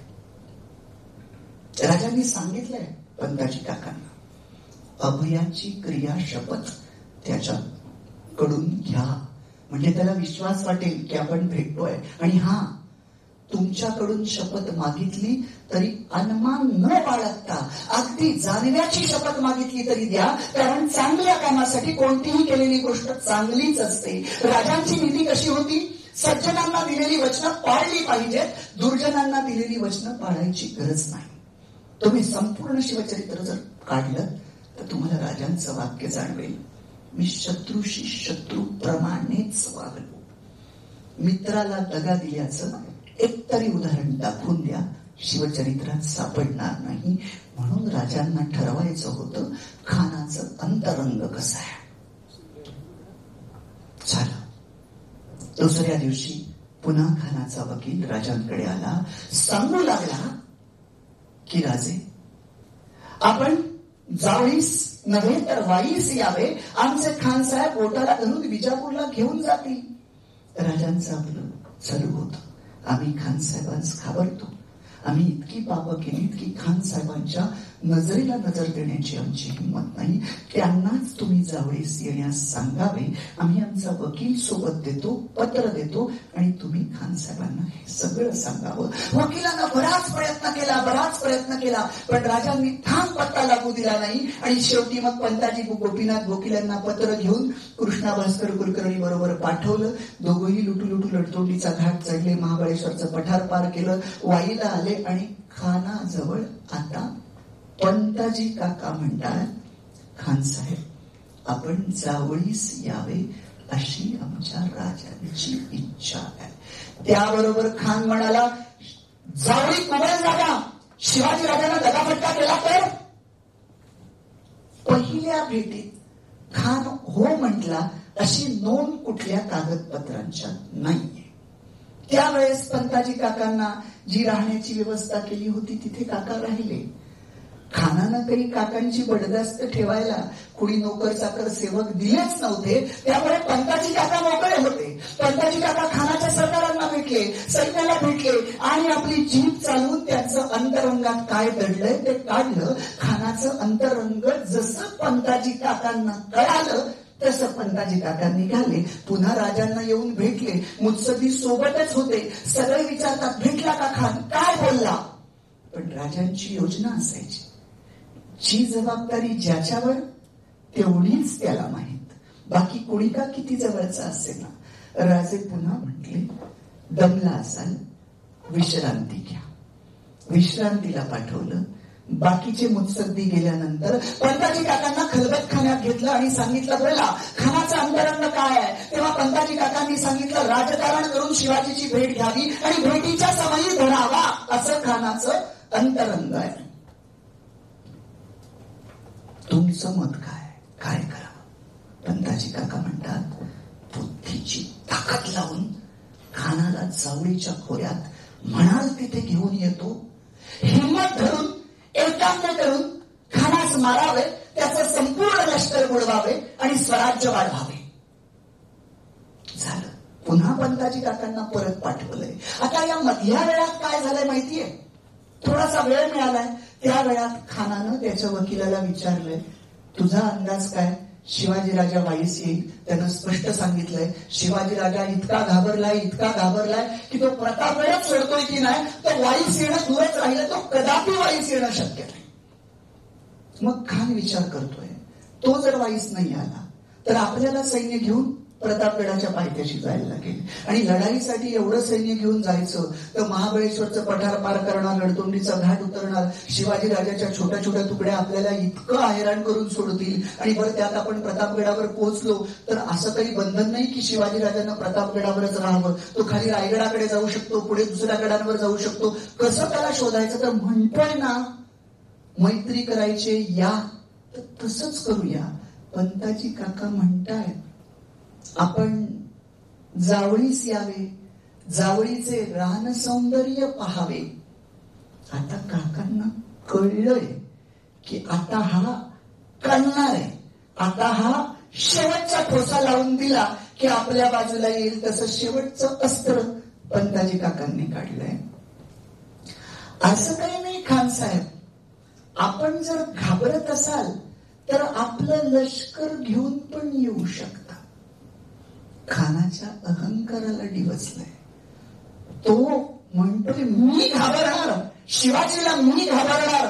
त्याच्या अहंकाराला डिवचल्यावर तरी त्याचे मुत्सद्दी त्याला सांगतात, शिवाजी राजा चपळ आहे, शिवाजी राजा हुशार आहे, शिवाजी राजा कौशल्यवान आहे, तो बुद्धीनं फसवेल. पुन्हा शिवाजी राजाची स्तुती होतीये. खान पुन्हा डिवचला जातोय आणि आपल्या मुत्सद्द्यांना म्हणतोय, तुम्हाला माहित नाही माझी ताकद किती मोठी आहे, किती राजे माझ्या घोड्यांच्या कापांखाली आलेत. आणि त्यानं या सगळ्या हो नाही म्हणता म्हणता तो हो म्हणून बसला आणि आता तयारच होता पंताजी काकांच्या बरोबर जायला. काका थांबले, म्हणाले, थांबा, आमच्या राजांनी सांगितलंय 1 महिना द्या, 1 महिना. कशाला? पंताजी काका म्हणतायत, तुम्ही आता आलेत तर एक बघा गंमत कशी आहे. अख्खं लष्कर का बोलावलंय माहितीये का? म्हणजे त्यातला अर्ध घेतलंय. हे लष्कर का बोलवलंय? उलट तुम्हा आम्हाला वाटेल की खानाला एकट्याला बोलवलं असतं तर चाललं असतं ना. पण राजांचं डोकं बघा कसं आहे. प्रत्येक संकटाच्या पाठीमागे संधी असते. समजा खान एकटा आला, त्याला मारलं, काय होईल? स्वराज्यावरचं संकट दूर झालं, एवढंच होईल. पण या संकटाच्या पाठीमागे ज्या संधी आहेत, लष्कर म्हणजे हत्ती आले, घोडे आले, उंट आले, ही सगळी संपत्ती स्वराज्याला मिळणार आहे. आणि त्यावेळेस घोडा म्हणजे संपत्तीच की, पण ही निर्माण करता येत नाही संपत्ती. त्यामुळे हे सगळं लष्कर लुटायचं होतं. नुसता खान मारायचा नव्हता, त्याच्या लष्करासहित त्याला बुडवायचं होतं. पंताजी काका म्हणतात 1 महिना द्या. वाटेत जी झाडं आहेत, आडवाटेतली ती झाडं पाडतो. राजांना काय करायचं होतं? काही झाडं पाडून काही वाटा मोकळ्या करायच्या होत्या आणि पाडलेली झाडं टाकून काही वाटा बंद करून खानाची वाट लावायची होती. बरोबर 1 महिन्यानी राजांनी असा रस्ता तयार केला ना झाडं तोडून, पार त्या वाईपासून पारपर्यंत खानाला त्याच्या मृत्यूकडे नेणारा एक्सप्रेस हायवे राजांनी 1 महिन्यात जलद गतीनं त्याला मृत्यूपर्यंत नेणारा एक्सप्रेस हायवे 1 महिन्यात तयार केला. आणि झालं. एका दिवशी खान निघाला. त्यावेळेस पसरणीचा घाट नव्हता. तो उत्तरेकडनं, पाचगणीच्या उत्तरेकडनं कुसेगाव, चिखली याच्यावरून तो पाचगणीला आला. तिथं ताय घाटानं गुरेघर, लिंगमळा, महाबळेश्वर, पुढचं पठार, रडतोंडीचा घाट आणि कोयनामाय पार करून 8 नोव्हेंबरला कोयनेच्या पलीकडे खानाची छावणी पडली. आता इथे एक भावनिक कंगोरा आहे, लक्षात घ्या. मी तुम्हाला 8 नोव्हेंबर पर्यंत घेऊन आलोय. खान वाईत जूनला आलाय बरं का, जून. त्याची मोहीम विजापुरातनं तर अगोदर सुरू झाली, पण तुम्ही डोळ्यासमोर कल्पना करा, वाईमध्ये खान जून महिन्यात आहे. म्हणजे स्वराज्यात येऊन दाखल झालाय. सईबाई आजारी आहेत, राजांची लाडकी पत्नी. 5 सप्टेंबर 1659 सईबाईंचा मृत्यू आहे. 5 सप्टेंबरला सईबाईंचा मृत्यू आहे. तेव्हा खान वाईतच होता. राजांची सगळी योजना चालू आहे. राजांच्या पत्नीचा मृत्यू झालाय. पण बघा मोठ्या माणसांची आयुष्य कशी असतात. नियतीनं मोठ्या माणसांना आयुष्यात आनंद उपभोगायलाही वेळ ठेवलेला नसतो आणि दुःख करत बसायलाही नियतीनं राजांना वेळ ठेवला नव्हता.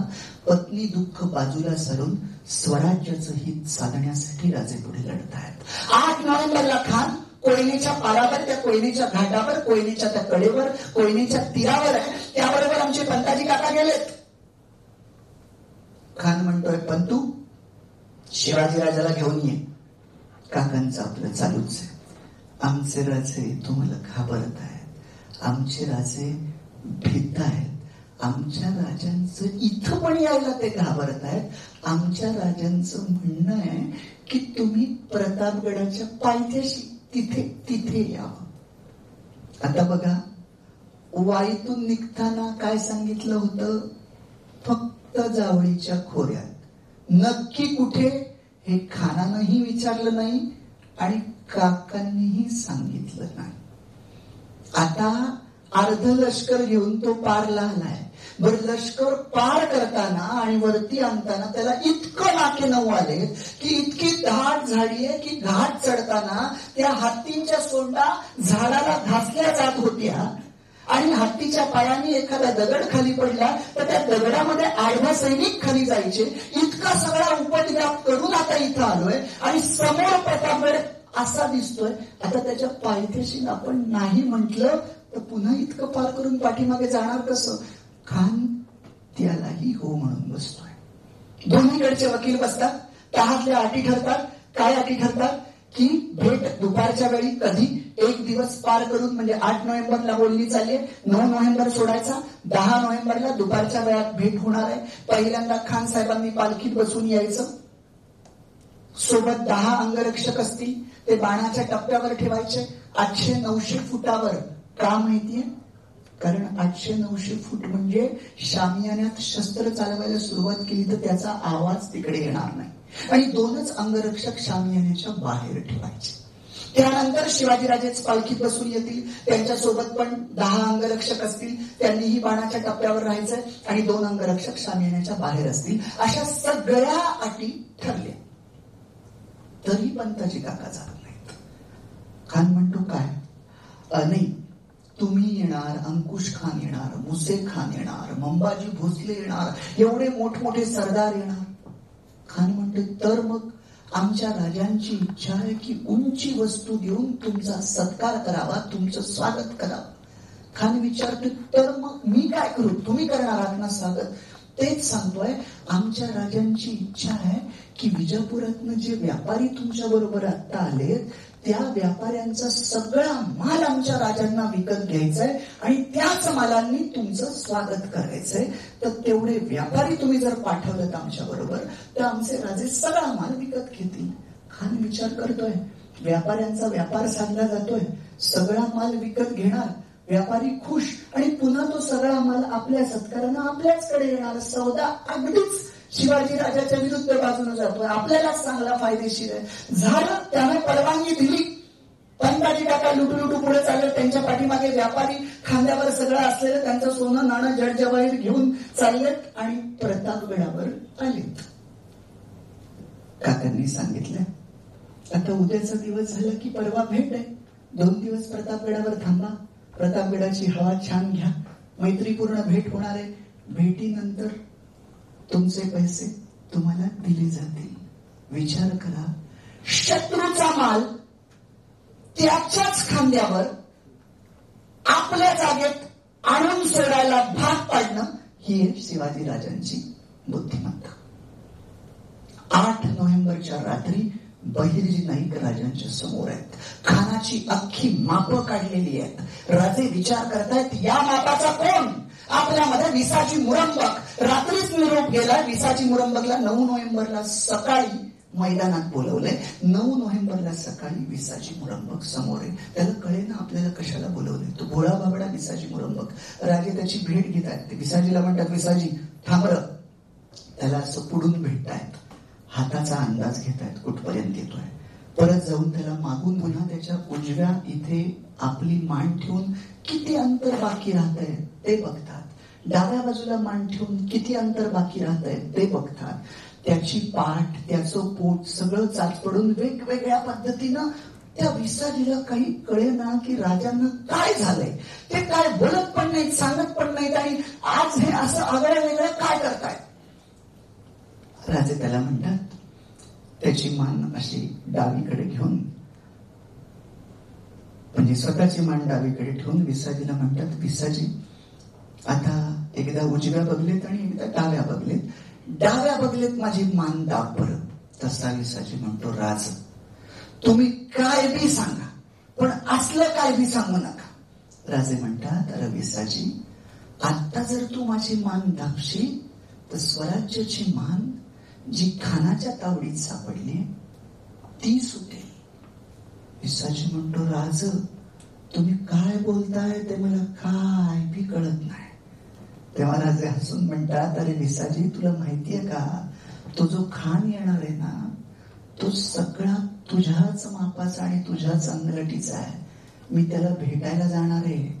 त्याच्यामुळे ती भेट पूर्ण सुरक्षितपणे व्हावी आणि आपल्या बाजूने व्हावी, याच्यासाठी मी हे सगळं सांगतोय. तसा विसाजीचा चेहरा खुलतो आणि म्हणतो, हे मग अगोदर सांगायचं नाही होय, आता बघा कशी मान लागतो. सगळा सराव विसाजी व्यवस्थित करून देतो. सकाळीच निरोप गेलाय राजांचा अनाजी रंगनाथ मलकरेंना, काय की जनीच्या टेंबावर शानदार शामियाना उभा करा. राजे संध्याकाळी जाऊन ते बघणार आहेत. हे जनीचं टेंब कसं आहे माहितीये का, जागा पण कशी निवडले बघा. आता तुम्ही प्रतापगडाकडे जायला निघालात तर समोर प्रतापगड सोडताना पाहताना डाव्या बाजूला डोंगर सोंड गेलेली आहे, तिला जनीचं टेंब म्हणतात. तिला समांतर अशा डाव्या आणि उजव्या बाजूला अजून 2 डोंगर सोंड आहेत की ज्यांच्यामध्ये बखळ आहे, झाडी झुडपं आहेत, दरी आहे. आणि ही सोंड कशी आहे माहितीये, ती अशा ठिकाणी अशा उंचीवर आहे, मध्यावर आहे. प्रतापगड अजून उंच, ही जणू मध्यावर, आणि त्याच्या कितीतरी खाली पार गाव. म्हणजे पारच्या खानाच्या सैन्याला या जनीच्या टेंबावर काय चाललंय यातलं 1 अंश सुद्धा दिसणार नाही. आणि राजांनी जर ठरवलंच तर प्रतापगडावरून अख्खा जनीचं टेंब तोफेच्या माऱ्यात येत आहे. म्हणजे जरी ठरवलं तोफेच्या माऱ्यानं जरीचं टेंब उडवायचं. आजही तुम्ही जाऊन बघा, प्रतापगडाचा पहिला दरवाजा उघडला की तिथून जर तोफ लावली जरीच्या टेंबावर तर अख्खं जरीचं टेंब उडवता येऊ शकेल, अशी तोफांची रचना करता येईल. असं जरीचं टेंब आहे. बरं, ते जरीचं टेंब कसं आहे, खाली उतारावर एकाच बाजूनं वाट आहे थोडीशी, आणि उरलेल्या 3 वाटा झाडं झुडपं बखड याच्यात गुंतलेल्या आहेत की तिथनं सैन्य येणं शक्यच नाही. म्हणजे आलं तर थोड्याशा त्या उताराच्या त्या वाटेनं, आणि जरी समजा सैन्य आलं तरी ते जागा इतकी अरुंद आहे की तिथं जास्त सैन्य मावूच शकत नाही. त्या जनीच्या टेंबाच्या समोर महारवाड्याचं टेंब आहे आणि याच्या मधली जी जागा आहे ती इतक्या झाडी झुडपात आहे की त्याला खाड्याचं खोंड म्हटलं जातं. ते पार केल्याशिवाय जरीच्या टेंबावर येणं शक्यच नाही. झालं. संध्याकाळी शामियाना उभारला होता. कसा उभारला होता तुम्हाला सांगू का? अशा मोत्याच्या झालरी खाली लोंबतायत, गाद्या गिरद्या आहेत, कस्तुरीचा सुगंध आहे, चंद्राई कळस आहे, अख्खी संपत्तीची उधळण केली आहे. कशासाठी? कारण खानाचं मानसशास्त्र, मानसिक अवस्था राजांनी काढली आहे की खान लोभी आहे. त्याला वाटावं, अरे मी विजापूरचा सरदार, आदिलशाहीकडे पण अशी संपत्ती नाही, ही संपत्ती शिवाजी राजाकडे आहे, मग आपण आदिलशाहीचं सरदार व्हावं की शिवाजी राजाचं सरदार व्हावं. इतक्या संपत्तीची उधळण केलेली आहे, सगळी योजना केली आहे. आणि आता 9 नोव्हेंबरची शेवटची रात्र आहे.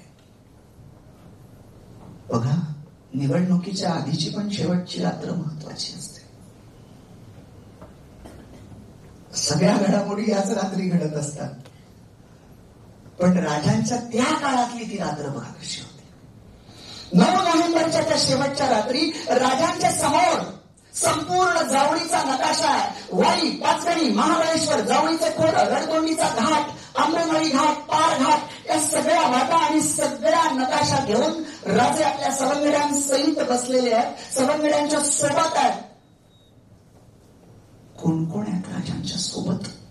नेताजी पारकर, कान्होजी जेधळे, अण्णाजी दत्तो, बांदल, पासलकर, शिळीमकर, बाबाजी भोसले, मोरेपंत पिंगळे, संभाजी काळजी कोंडाळकर, संभाजी करकर, यसाजी कंक, कोंडाजी कंक, सिद्धी इब्राहिम, जिवाजी देवकाते, जिवाजी महाले, हिरोजी फरजंद, कृष्णाजी गायकवाड, सूरजी काडके, काकाजी इंगळे, रघुनाथ पंत आत्रे, सोनोपंत डबीर, शामराज पंत रांझेकर, पंताजी पानसंबर, कृष्णाजी पानसंबर, जिवाजी देवकाते, ही सगळी मंडळी, मानकोजी दायतोंडे आहेत, पंताजी गोपीनाथ गोकील आहेत, हिरोजी फरजंद आहेत, ही सगळी मंडळी त्यांच्या सोबतीला आहेत.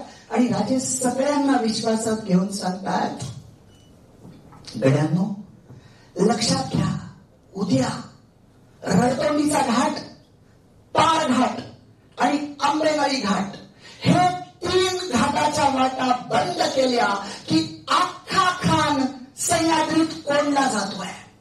बरं, उद्याचा दिवस आहे चंपाष्टीचा, खंडोबाचा उत्सव आहे. 10 नोव्हेंबर, हिवाळ्याचे दिवस आहेत. 5:30-6ला उन्ह करायला लागतील, 5:30 पावणे 6ला, आणि 6ला तर जावळीच्या अख्ख्या खोऱ्यात अंधार पसरलेला असेल. 2 वाजताची साधारण भेट आहे. 4 वाजेपर्यंत बोलाचाली होतील. 4 ते 6 2 तासच तुम्हाला लढायचं आहे. त्यानंतर अंधारच त्याचं कार्य करेल. आपल्या मावळ्यांना त्या वाटा माहिती आहेत. खानाच्या सैन्याला अंधार पडल्यावर जावळीच्या खोऱ्यातली वाटच सापडली जाणार नाही, तो कोंडला जाईल. आणि मी शामियान्याच्या बाहेर शिंग फुंकणारा शिंग्या उभा केलाय. त्याला मी सांगितलंय, आतमध्ये शामियान्यात शस्त्र चालवायला सुरुवात केली की कोण जिंकतो हारतो याच्याकडे तू पाहायचंच नाही. तू फक्त शिंग्यांचा आवाज करायचा. त्यांना 2 कामं होतील. ते 800-900 फुटावर बाणाच्या टप्प्यावर असलेले जे खानाचे 10 अंगरक्षक आहेत, त्यांना त्या आवाजामुळे आतमधल्या शस्त्राचा आवाज येणार नाही आणि शिंग फुट्याचा आवाज प्रतापगडावरच्या तोफाच्या असलेल्या तोफचींना जाईल. आणि त्यांना मी सांगून ठेवलंय, शिंगांचा आवाज आला रे आला की तोफांना बत्ती द्यायची. आणि जावळीच्या खोऱ्यात तोफांचे आवाज निनादले की तुम्ही सगळ्यांनी कोण जिंकतंय कोण हारतंय याचा विचारच करायचा नाही. खानाच्या सैन्यावर तुटून पडायचं. आता एकेकाला प्रत्येकाची कामगिरी सांगायला सुरुवात केली. बाबाजी भोसले, तुम्ही रडतोंडीच्या घाटात थांबायचंय. तुमचं काम, खानाचा एकही माणूस पलीकडे वाईत जाता कामा नये. रडतोंडीचा घाट बंद करायचा. तिकडून कोणी जात नसेल तर तुम्ही जाऊन पारवर खानाच्या सैन्यावर जायचं. मोरपंत पिंगळे काका, तुम्हाला पारच्या तिथे थांबायचंय. 3 मैलावर किनेश्वर आहे. तिथं तुम्ही 4000चं पायदळ घेऊन थांबणार आहात. पायदळ, कारण त्या भागामध्ये झाडी झुडपी इतकं आहे, दाट जंगल आहे. खानाला माहित नाही की तिथे घोडे हत्ती चालणार नाहीत. आपल्याला माहितीये, तुम्ही पायदळानं थांबा. तुम्ही काय करायचंय, खानाचा एकही माणूस खाली कोकणात उतरता कामा नये. घाट बंद करा आणि तिकडे कोणी येत नसेल तर तुम्ही खानाच्या पिछाडीवर पारवर येऊन हल्ला करा. कान्होजी जेथे टाका, तुम्ही अण्णाजी दत्तो, बांदल, पासलकर, श्रींकर, तुम्ही सगळे खाड्याच्या खोंडात थांबायचंय. कारण पारचं असलेलं सैन्य जमीच्या टेकावर यायचं म्हटलं तर त्याला खाड्याचं खोंड पार करावंच लागणार. एकाही माणसाला वरती माचीवर येऊ द्यायचं नाही. आणि नेताजी काका जावळीपासून 3 मैलावर रानकडे सर आहे, तिथे तुम्ही घोडदळानं थांबायचंय. तुमचं काम काय, तुम्हाला इशाऱ्यात मिळाली की तुम्ही वायुवेगानं घोडदळानं निघायचंय. पहिली तुमची तुकडी खाड्याच्या खोंडात येईल. तिथे जर कान्होजी जेजांना मदतीची गरज असेल तर एक तुकडी तिथे ठेवायची. तुम्ही तिथे थांबायचं नाही, तुम्ही रडतोंडीचा घाट गाठायचाय. बाबाजी भोसलेंना जर गरज असेल तर एक तुकडी तिथे ठेवायची. तरीही तुम्ही थांबायचं नाही, तुम्ही थेट निघायचंय, महाबळेश्वरचे पठार पार करायचंय आणि वाईला जे खानाचं अर्ध सैन्य आहे त्यावर अशा पद्धतीने जाऊन हल्ला करायचाय की वाईमध्ये कळणं सुद्धा नसेल खान बुडालाय, त्याच्या अगोदर तुमचा हल्ला झाला पाहिजे.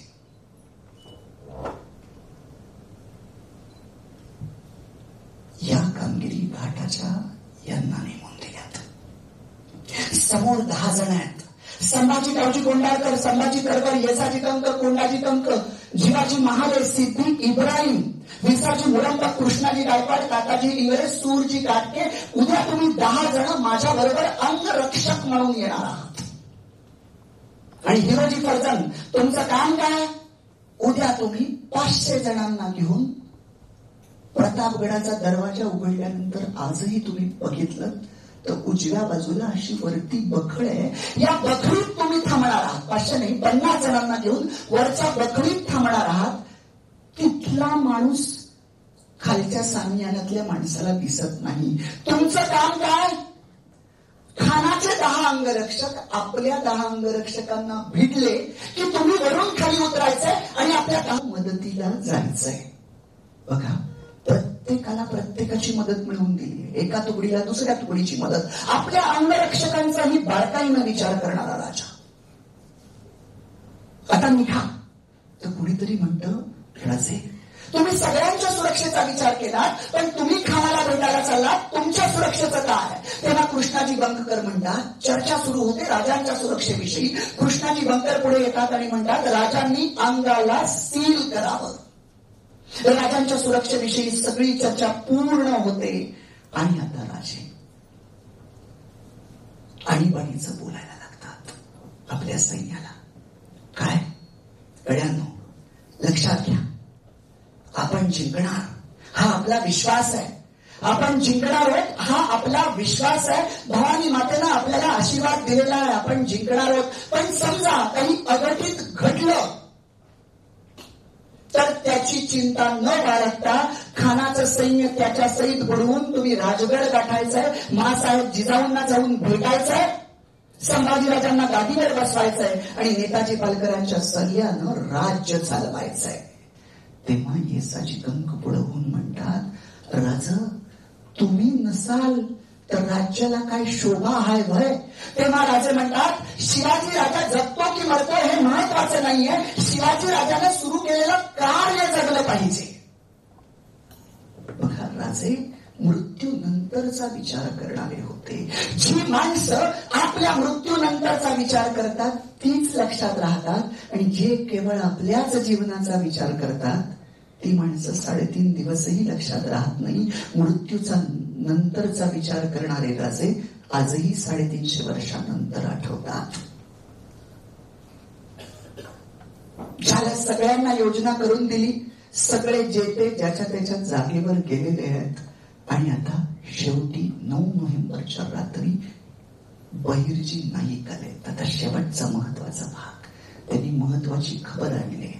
काय खबर आणली आहे? खान कोण 2 अंगरक्षक घेऊन येतोय तर कळलंय खानाचा कोणावर विश्वास नाही. एकच अंगरक्षक आणतोय, बडा सय्यद. बहिर्जी नाईक सांगतायत, राजे खान तर ताकदीचा आहे, पण हा बडा सय्यद त्याच्याकडे लक्ष द्यायला हवं. म्हणे कसा आहे, ताकदीचा नाही म्हणे, पण कौशल्य असं आहे की दानपट्टा असा चालवतो की 9 हातावरचा माणूस गारट करून पहिली जागा घेतो. गारट झालेल्या माणसाला सुद्धा कळत नाही की तो कसा गारट झाला. तो अतिशय घातक आहे. त्यामुळे खानाबरोबरच बडा सय्यद हा अतिशय घातक आहे. बहिरीच नाईक जात आहेत. राजे विचार करतायत, दानपट्टा चालवणारा सय्यद बंडा, त्याच्यासाठी कोण? काही महिन्यांपूर्वी घडलेला एक छोटा प्रसंग सांगतो की जिथून राजांना एक असा माणूस भेटलेला असतो जो बडा सय्यदला टसल देऊ शकेल. काही महिन्यापूर्वी पुण्यात असं घडलेलं असतं की लग्नात नवरा नवरीची वरात चाललेली असते. नवरा नवरी घोड्यावर बसलेले असतात, लहान असतात त्यावेळेस, लहानपणी लग्न व्हायची आणि वराडी मंडळी चालले. तर राजे चौकात आलेली वरात आपल्या राजवाड्यातनं पाहतात. चौकात वरात येते, थांबते.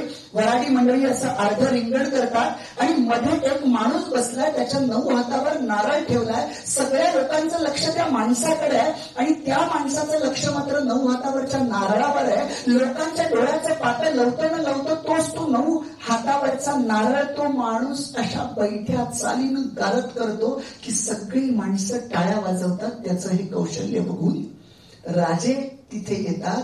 तेव्हा येसाजी कंक पुढे होऊन म्हणतो, राज हा आपला जीवा महाला. पुण्यातली लग्नाची एक बी वरात जीवाच्या कौशल्याशिवाय पुढे जात नाही. जीवाची आणि राजांची पहिली भेट आहे बरं का. राजे जीवाच्या खांद्यावर हात ठेवतात आणि म्हणतात, जीवा तुझ्याकडे कसलं नामी कौशल्य आहे, जगामध्ये असं कौशल्य कुणाकडे नसेल. जीवा भोळा भावडा तुमच्या माझ्यासारखा असता तर छाती पुढे काढून बसला असता.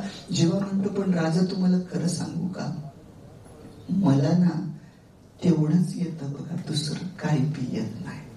तेव्हा राजा म्हणतात, तर माणसाला एखादीच गोष्ट अशी यावी ना की जगात तिला तोड नसावी. आजपासून तू आमचा, मला खात्री आहे एक ना एक दिवस तुझ्याकडून असं काम घडेल की जग तुझं नाव काढेल.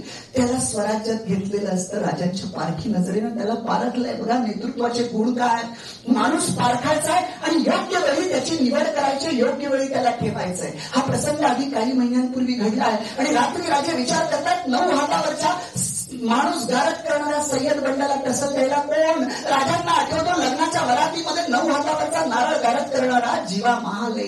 तसं राजे जीवा महालेला आणि संभाजी कावजी कोंडाळकरांना बोलून घेतात. संभाजी कावजींना सांगतात, उद्या तुम्ही शामियानाच्या बाहेर दोघं राहणार आहात. संभाजी तुझं लक्ष माझ्यावर आणि खानावर, आणि जीवा महाले तुमचं लक्ष फक्त बडा सय्यदवर, बाकी कुठेच नाही. जीवाला एक कात्री देखील आणायला सांगतात. किती बारकाईनं विचार आहे बघा. आणि स्वतःची वाढलेली दाढी अशी कमी करायला सांगतात की भेटीच्या वेळेस जी हातात येणार नाही. आपण राजांना दाढीत पाहतो, पण त्या ठिकाणी इतकं बारीक नियोजन केलंय. आणि बस आता रात्री राजे बुरुजावर येतात, समोर बघतात पलोत्यांच्या संख्येनं खानाची छावणी किती प्रचंड आहे हे कळतंय. पण राजांच्या छातीवर तडपण येत नाही, कारण राजांची छाती, त्या छातीमध्ये, त्या हृदयात स्वराज्यासाठी प्रेम आहे, संस्कृतीसाठी प्रेम आहे, इथल्या माणसावरचं प्रेम आहे. म्हणून ती छाती 56 इंची होती. शांत राजे श्रीमंत योग्यासारखं झोपी जातात, कारण राजे अध्यात्म जगत होते. राजांना माहिती होतं जे काही चांगलं घडत आहे ते त्याच्या इच्छेनं, आणि जरी मनाविरुद्ध काही घडलं ते देखील त्याच्या इच्छेनं. ही भावना ज्यांच्यामध्ये असते त्यांना झोपण्यासाठी झोपेच्या गोळ्या घ्यायला लागत नाहीत. ती कायम स्थितप्रज्ञ असलेलीच माणसं असतात. राजे शांत झोपी जातात. सकाळी उठतात. 10 नोव्हेंबरचं असलेली सकाळ आहे. अगदी आता थोडक्यात आवडतो बरं का, अगदी थोडक्यात शेवटाकडे येतोय. 10 नोव्हेंबरची सकाळ आहे. तुम्ही घड्याळाकडे बघूच नका, म्हणजे तुम्हाला प्रश्न पडणार नाही किती वाजले. आता आपण खानाला मारल्याशिवाय घड्याळाकडे बघायचंच नाही. 10 नोव्हेंबरची सकाळ आहे. केदारेश्वराच्या मंदिरात जाऊन राजांनी देवाचं दर्शन घेतलेलं आहे. सूर्योदयाचा तिथे सूर्याचा नमस्कार करताना सांगितलंय की 400 वर्षाचा हा अंधार मिटवून टाकण्यासाठी स्वराज्याचा दिवा लावतोय. पण आता हा दैत्य आलाय दिवा विझवण्यासाठी. सूर्यदेवा ऊर्जा दे, बुद्धीला तेज दे. येताना नुसतं त्यांचं मॉर्निंग वॉक नाही, तोपचींनाही काही सूचना केल्या. आणि आता राजे खाली आलेत. आता वेश करतायत. अंगामध्ये चिलखत घातलंय, त्याच्यावरती जरीचा कुडता आहे, त्यावर अंगरखा आहे, डोक्याला जिरेटोप, त्यावर मंदिला तुरा खोलाय, कमरेला शेला बांधलाय, डाव्या हाताच्या अस्तनीमध्ये बिचवा लपवलाय आणि वाघनख अशी आतमध्ये मोठी आढळून येत ना की वरती अंगठ्या दिसतात, आतमध्ये वाघनख जी काम करणारी माणसं असतात ती कशी पडद्या पाठीमागे असतात तशी वाघनख आतमध्ये लपलेली आहेत. उजव्या हाती तलवार घेतलीये, राजे सज्ज झालेत, आत्मविश्वास चेहऱ्यावर आहे आणि पंताजी काकांना सांगितलंय खानाला घेऊन या, फक्त एकच काम करा, 10च्या अटी तो पाळतोय की नाही यावर बारकाईनं लक्ष ठेवा. पंताजी काका पारला गेलेत, खान पालखीत बसलाय, निघालाय, सोबत 1500 सैन्य घेतलंय. काकांना दिसलंय, काका काहीच बोलले नाहीत, त्याला येऊ देतात. खाड्याच्या खोंडात आल्यावर चमकून मागं बघतात आणि म्हणतात, खान साहेब इतकं सैन्य बघितलं तर प्रतापगडाचा दरवाजा उघडून खाली आलेले राजे तुम्हाला घाबरून परत जातील, भेट होणार नाही. तुम्ही म्हणाल दिसलं होतं सैन्य, मग तिकडच का बोललं नाही? नीती बघा कशी आहे, युद्ध नीती. वाईमध्ये अर्ध सैन्य ठेवलं, अर्ध पार जवळ आलं, त्यातलेही 1500 तोडले, खाड्याच्या खोंडात आणले. एकजुटीचं बळ असतं ना, बाजूला केलंय. 1500 खाड्याच्या खोंडात आणले. कशासाठी? आमचे जे कान्होजी जेने काका, अण्णाजी दत्तो, बांधल, पासरकर, श्वेनकर ज्या खोंडात लपलेले आहेत त्यांना आणि ती घशात शिकार आणून सोडली. जास्त तापच नको कुठे, समोरच आणून सोडले. आणि खान त्या 1500 सैन्यांना थांबवतो आणि खान निघतोय. पालखीतून बसून शामियान्यात येतोय आणि शामियान्यामध्ये असलेली ती सगळ्या सोन्याच्या झालरी, मोत्यांच्या झालरी, चंद्राई कळस, ही सगळी संपत्ती बघून पंताजी काकांना विचारतोय, शिवाजी राजाकडे इतकी संपत्ती आहे, काका आमचे सभ्य लबाड. पंताजी काका म्हणतात, चिंताच करू नका, पातशाहीचा माल पातशाहीकडे जाईल. मनातून म्हणतात, वाढ बघ. आणि झालं. ठरलेल्या वेळेला हे जी वरती गडावर गेला, प्रतापगडावर, राजे तयार आहेत, राजांना आमंत्रण गेलंय की खाली यायचंय. आणि आता राजांच्या समोर आहेत माणकोजी 10 तोंडे, की ज्या माणकोजींनी राजांना वय वर्ष 6 असल्यापासून पाहिलंय, अंगाखांद्यावर खेळवलंय. जे राजे माणकोजी 10 तोंडेंच्या पाठीवर घोडा म्हणून खेळत होते, असे माणकोजी. आणि समोर राजे नमस्कार करतात तेव्हा माणकोजींच्या डोळ्यात अश्रू येतात. म्हाताऱ्याची मान वयामुळे लटपटत नाही, त्यांना माहिती आहे ज्याचा पिता कर्नाटकात आहे, बंगळूरला आहे, आणि ज्याची माता राजगडावर आहे, आणि हे पोरगं दैत्याला भेटायला चाललंय. त्या धास्तीनं, त्या काळजीनं माणकोजींची मान अशी लटलट कापायला लागली आहे. राजे नमस्कार करतात आणि काकांना म्हणतात, काका आम्ही जिंकू असा आमचा विश्वास आहे, भवानी मातेचा आशीर्वाद आहे, पण जर काही अडचणीत घडलं तरी सुद्धा धैर्य खचू द्यायचं नाही. जिजाऊंच्या सल्ल्यानं, संभाजीराजांना गांधीजींच्या मार्गदर्शनानं राज्य चालवायचं. तेव्हा माणकोजी बोलते झाले, अरे पोरा असं अघटित बोलू नको, सोनं लुटून ये राजा, सोनं लुटून ये, सोनं लुटून ये राजा, सोनं लुटून ये. या माणकोजीचा आशीर्वाद तुझ्या पाठीशी आहे, मला खात्री आहे की तू सोनं लुटून येशील. झाले. राजे पालखीत बसलेत, प्रतापगडाचा पहिला दरवाजा उघडलेला आहे आणि आता राजे पुढे चाललेत. वाटेमध्ये सेवक ठेवलेले आहेत. कुठपर्यंत? ते 10 अंगरक्षक ते तिकडे अटीनुसार, पण हे सेवक प्रतापगडाच्या दरवाजापासून शामियानाच्या थोडं अलीकडे. कोण विडा द्यायला आहे, कोणी पाणी द्यायला आहे, कोणी जोडे उचलायला आहे. हे दिसतात सेवक, पण आतमध्ये शस्त्रधारी सैनिक आहेत. कशासाठी?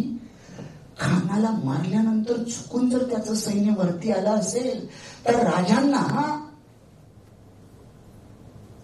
झेडपले सुरक्षेनं प्रतापगडाच्या दरवाजापर्यंत आणलं जाईल. त्यासाठीची ही त्या काळात केलेली झेडपले सुरक्षा आहे. राजे अर्ध्यावर गेलेत, वेळ दुपारची आहे. दुपारचीच का निवडली आहे? सूर्य डोक्यावर आहे.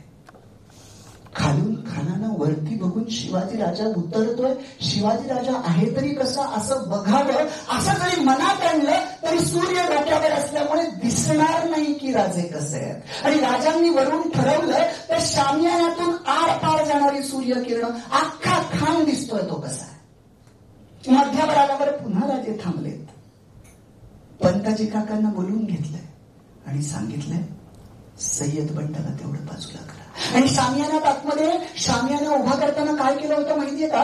पूर्व पश्चिम 30 फूट लांब आणि दक्षिणोत्तर 33 फूट लांब असा उंची देऊन चौथा पण उभा केला होता. आता पंताजी काका परत गेलेत. खानाला सांगतायत, आमचे राजे तुम्हाला घाबरताय, भीताय. आता काय नाही, तुम्हाला तर घाबरतायतच, पण सय्यद बंडाला पण घाबरतायत. राजा म्हणतायत तर सय्यद बंडाला शामियान्याच्या बाहेर घ्या, नाहीतर मी चाललो परत. खान विचार करतो की काय ऐकलं होतं शिवाजी राजाबद्दल, आणि हा तर एकदम साधा सुधाच निघालाय. इतक्या अहंकारानं खान त्या सय्यद बंडाला तोंडाने पण नाही, नुसता असा करतो. सय्यद बंडा बाहेर जातो. आता चौथऱ्यावर एकटा खान आहे बर का, एकटा खान. विचार करा, 35,000 सेनेच्या सेनापतीला त्याच्या मृत्यूच्या ठिकाणी एकट्याला आणून सोडणं ही राजांची बुद्धिमत्ता झाली. आता राजे शामियान्याच्या किती आलेत. राजांची वर्णन आहेत बरं का. राजांच्या हालचाली चपळ असायच्या. राजांच्या प्रत्येक कृतीमध्ये जिवंतपणा आहे. राजांचे जे डोळे आहेत त्या डोळ्यामध्ये बुद्धीचं तेज आहे. आणि राजांच्या हालचाली इतक्या चपळ आहेत की असं इंद्रिय राजांची इतकी कार्य करणारी आहेत की जर माणसाची इंद्रिय पूर्ण ताकदीनं एकाग्रतेने चांगल्या गोष्टीसाठी कामाला लागली तर एक हा मागचा भाग सोडला तर आपल्या आजूबाजूला काय घडत आहे हे सगळं आपल्याला कळू शकतं. पुढं काय घडतंय, पाठीमागं काय घडतंय, आपल्या पाठीमागं काय घडतंय हे डोळे नसले तरी पुढचा जो माणूस असतो त्याच्या चेहऱ्यावरनं आपल्याला कळतं की पाठीमागं काय घडतंय. तुम्ही गाडी कधी रिव्हर्स घेऊन बघा, तुमची गाडी पाठीमागे लागते की लागत नाही तुम्हाला आरशात बघायची गरज नाही. जो माणूस तुमची गाडी आडवा झाल्यामुळे कडेला थांबलेला असतो आणि मागे बघत असतो त्याचा चेहरा तुम्हाला सांगत असतो तुमची गाडी मागे लागणार आहे की लागणार नाहीये. हे मात्र आपल्याला टिपता आलं पाहिजे. राजा आता शामियान्यात आतमध्ये गेलेत, अत्यंतिक सावध आहेत. त्यांच्या प्रत्येक नजरे प्रत्येक असलेलं इंद्रिय इतकं सतर्क झालेलं आहे की ते इतक्या सावधपणे आतमध्ये गेलेले आहेत. आणि मग आपण जे ऐकतो ते त्या पद्धतीनं शिवाजी शिवाजी म्हणतात तो हाच का, खान खान म्हणतात तो हाच का, असे प्रश्न विचारले गेले. दोन्ही बाजूकडून हो हो म्हणून उत्तरं दिली गेलीत. आणि मग खानाचा वकील म्हणतोय की राजे तुम्ही आमच्या खान साहेबांना शरण जा. तेव्हा शिवाजी राजे म्हणतात आम्ही शरण जाऊ तर प्रभू रामचंद्रांना शरण जाऊ. आम्ही का शरण जाऊ. तेव्हा खान बोलता झाला, अरे राजा तू का गर्विष्ठपणे वागतोस. शिवाजी राजा तू गर्विष्ठ आहेस, असं का वागतोस. तू माझ्या बरोबर चल, मी तुला बोटाला धरून आदिविषयी घेऊन जातो आणि तुझ्या जीवाचं कल्याण करतो. ये राजा ये, असं म्हणून त्यांना आपले दोन्ही हात मिठीसाठी पुढे केले. राजांना माहितीये ही मिठी कशी आहे. ज्या माणसाला आपल्या समोर असलेली मिठी कशी आहे हे ओळखता आलं तो माणूस यशस्वी होतो. राजांना कळलं ही मिठी कशी आहे. राजे अत्यंत सावधपणे त्या मिठीत गेलेले आहेत. राजे सावध आहेत. राजांची मान इकडे खानाच्या उजव्या बाजूला आहे, हळूच ती डाव्या बाजूला गेलेली आहे, खानानं केलेली आहे. आणि काही काळाच्या आत अत्यंत चपळाईनं खानाने राजांची मान बदलत टाकलेली आहे. राजे सावध झाले, खानानं कटार काढले, राजांच्या कुशीत घोसकले. पण आतमध्ये अंग रक्कासक्त फाटलाय. आतमध्ये असलेलं चिलखत की त्या चिलखतीवरनं ती कटार आहे ती फक्त कानावर बाजूला झालेली आहे. त्याला परत वाढ करण्याचा प्रयत्न केला पण तसंच झालेलं आहे. राजा आता सावध झालेत. वादनका त्यांनी काढली आणि खाना त्या पोटावर असा हल्ला केला की एका बाजूला वादनका दुसऱ्या बाजूला कटार, त्याचा कोठडाच बाहेर आलाय. खानाची पकड जशी सही झाली तसं राजांनी स्वतःला बाजूला करून घेतलाय आणि खान ओरडतोय गदा गदा गदा गदा गदा, या शत्रूला गदा केला, या शत्रूला ताबडतोब ठार करा, असं म्हणत असताना कृष्णा भास्कर कुलकर्णी पुढे आलेला. राजे त्याला सांगतात ब्रह्महत्या पाप आहे, आम्ही तुझ्यावर वार करणार नाही. पहिला वार राजे अडवतात, दुसरा वार अडवतात, तिसरा वार अडवतात, 3 वार झाले. आता ब्रह्महत्या पाप नाही. पुढच्या वारात कृष्णा भास्कर कुलकर्णीला आडवं केलंय. तिकडनं सय्यद बंडावर चाल करण्यासाठी तो सय्यद बंडा येतो. सय्यद बंडा राजांवर चाल करण्यासाठी येतोय. त्याच्याकडे कुणाचंच लक्ष नाही. त्याच्याकडे लक्ष आहे फक्त आपल्या जीवा महालाचं. ज्या जीवा महालानं हजारो वरातींमध्ये जे कौशल्य दाखवलं होतं ते कौशल्य आता त्याच्या जीवासाठी म्हणजे शिवाजी राजांसाठी त्यांना इतकं पळायला लावलंय की त्या येणाऱ्या सय्यद बंडाचा हात इतक्या कौशल्यानं या खांद्यापासून हात वरती असा उडवला जातो की समोरनं आकाशातनं पडणारा हात सय्यदच्या समोर पडतो. तो इतक्या कौशल्यानं उडवून समोर पाडलाय की त्याला कळत नाही हा आपला हात आहे आणि तो आपला हात आहे हे करायचा आत दुसऱ्या वारानं सय्यद बंडा गारद. आणि तेव्हापासून लोक म्हणायला लागले की होते जीवाची म्हणून वाचले शिवाजी. तिकडे कोटार सांभाळत खान पडतो तो आपल्या पालखीत जाऊन बसलाय. घोड्यांनी पालखी उचलले. आमच्या संभाजी गावची कोंडाळकर केलाय, त्यांना घोड्यांचे पाय कापलेत, खानाचं मस्तक कापलंय. आणि आता संभाजी गावची कोंडाळकर जीवा महाले शिवाजी राजे उघडला गेला. दरवाजा उघडल्यानंतर समोर मानकोजी महाराज 10 तोंड दिसतात. राजे मानकोजी 10 तोंडांकडे बघून म्हणतात, काका सोनं लुटून आलो, काका सोनं लुटून आलो. आणि मानकोजींना कडकडून राजांनी मिठी मारलेली आहे. पण राजांना चिंता आहे की जावळीचा खोऱ्यात काय चाललंय. ती मिठी बाजूला करून राजे बुरजावर आलेले आहेत. जेव्हा शस्त्र चालवायला सुरुवात केली तेव्हाच शिंग फुट्यानं शिंग वाजवलेलं होतं. तोफांना बत्ती मिळाली होती आणि राजे बघतात की समोरच्या जावळीच्या खोऱ्यामध्ये चंपाष्टीचा दिवस आहे, खंडोबाचा उत्सव आहे. आणि या दिवशी जावळीच्या खोऱ्यात खंडोबाचा भंडारा उधळला जातोय. तिकडनं आमचे बाबाजी भोसले आलेले आहेत. कान्होजी जेवढे टाकांच्या तुकडीनं खाड्याच्या खोऱ्यातल्या 1500 जणांना आडवं केलंय. तिकडचे मोळेपंत पिले पारवर मागून जाऊन हल्ला केलाय. अरे झाडात नाही येतात, झुडपात नाही येतात, मराठी येतात तरी कुठून कुठून हे कळेच ना. 2 तास घनघोर लढाई झालेली आहे. मुसळांचा घोडा मारला गेलाय आणि 2 तास इतकी लढाई झाली की 2 तासानंतर खानाच्या सैन्य सैलभर झालं. त्याला कुठे जावं, काय करावं, काही कळत नाही. पण आमच्या राजांची तरीही संस्कृती किती मोठी आहे बघा. ज्या खानाला मारलं त्याचं मस्तक राजगडाच्या कोनाड्यामध्ये आदरानं ठेवलेलं आहे. आणि खान जरी शत्रू असला तरी तो वीर योद्धा आहे. तो जिथे पडला तिथे त्याची कबर उभी केलेली आहे. जे शरण आले त्यांना मरण नाही या न्यायानं त्यांना माफ केलंय. आणि सगळ्यात महत्वाचं, एवढं सगळं होऊन इतकं मोठं संकट गेलंय. तुमच्या माझ्यासारखा असता विजयोत्सव साजरा करत बसला असता, जेसीबीनं गुलाल उधळला असता. राजे काय करतात माहितीये? राजे काय करत होते आणि माणसानं जिंकल्यानंतर देखील काय करावं याचा जर अभ्यास करायचा असेल तर 10 नोव्हेंबरला खानाला मारलंय. 10 नोव्हेंबर ते 28 नोव्हेंबर 18 दिवस राजे काय करत होते याचा फक्त अभ्यास करा. थोडक्यात सांगतो, त्या दिवशी राजे आराम करत बसले नाहीत. त्याच दिवशी राजांची मोहीम सुरू झाली. नेताजी पालकर त्यांच्या सोबतीला आहे. कोणती मोहीम? लक्षात घ्या, आजूबाजूच्या प्रांतात की जे भाग आदिलशाहीच्या ताब्यात आहेत किंवा त्यांनी घेतलेत तिथपर्यंत बातमी जाऊन पोहोचणार आहे. बातमी धक्कादायक असेल. कोणती? खान मारला गेलाय. अशक्य कोटीतील घटना. तर आपल्याला शक्य वाटते, पण तेव्हा अशक्य कोटीतील घटना आदिलशाहीच्या त्या भागांमध्ये स्वराज्यातल्याच की जे आदिलशाहीनं घेतलाय, बातमी पोचलीय खान मारला गेलाय. 90% अवसान गळालेलं असेल. आणि त्याच वेळेस लगेच बातमी आली शिवाजी राजा चाल करून येतोय. तर काय हिंमत होईल वरती उचलून तलवार धरावी म्हणून? महिन्यानं हल्ला झाला तर हिंमत वाढलेली असेल. राजांची मोहीम त्याच दिवशी सुरू झाली. त्याच रात्री खटाव, मायनी, रामपूर, कलेढोण, वाळवे, आष्टी हे सगळं घेत 25 नोव्हेंबरला राजे कोल्हापुरात आहेत. दुसऱ्या बाजूनं नेताजी पालकर गडात, तिकोटे, गोकाक, हुक्केरी लुटत आता विजापूरवर हल्ला करतात की काय अशा अवस्थेला आहे. आणि दारोजीला कोकणात पाठवलंय अफजल खानाची गलबत लुटायला. म्हणजे मराठीशाहीचा त्रिशूल आदिलशाहीच्या छाताडात असा घोसकला आहे की आदिलशाही नष्ट जरी झाली नसली तरी खिळखिळी मात्र निश्चित झालेली आहे. 25 नोव्हेंबरला कोल्हापूर, 2 दिवस पन्हाळ्याला वेढा देऊन 28 नोव्हेंबरला आदिलशाहीचा नाक असलेला पन्हाळा स्वराज्यात दाखल झाला. मंडळी, हे विचार करण्यासारखं आहे. आणि सगळ्यात महत्वाचं मी तुम्हाला सांगितलं ते राजांबरोबर अंगरक्षक म्हणून सिद्दी इब्राहिम हे मुस्लिम नाव सुद्धा होतं. राजांची लढाई कुण्या धर्माविरुद्ध नाही, कुण्या जातीविरुद्ध नाही. राजांना या मातीतलं एतद्देशीयांचं राज्य उभं करायचं होतं. तो कुठल्या का जातीचा असेना किंवा कुठल्या का धर्माचा असेना. ही सगळी धोरणं, ही बुद्धिमत्ता तुम्ही इतक्या शांतपणे ऐकलीत. दुपारी 12 नंतर सुद्धा मला भीती होती की 12 वाजता आपल्या व्याख्यानाचे 12 वाजू शकतात की काय, पण ते तुम्ही वाजू दिले नाहीत. हे तुमचं शिवाजी राजांवर असलेलं प्रेम आहे.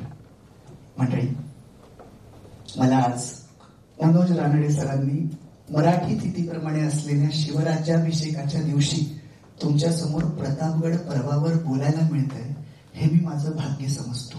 खरं तर 6 तारखेलाच आपल्याला हे व्याख्यान घ्यायचं होतं, पण मी बुलढाणा, धाराशिव अशा सगळ्या दौऱ्यावर होतो.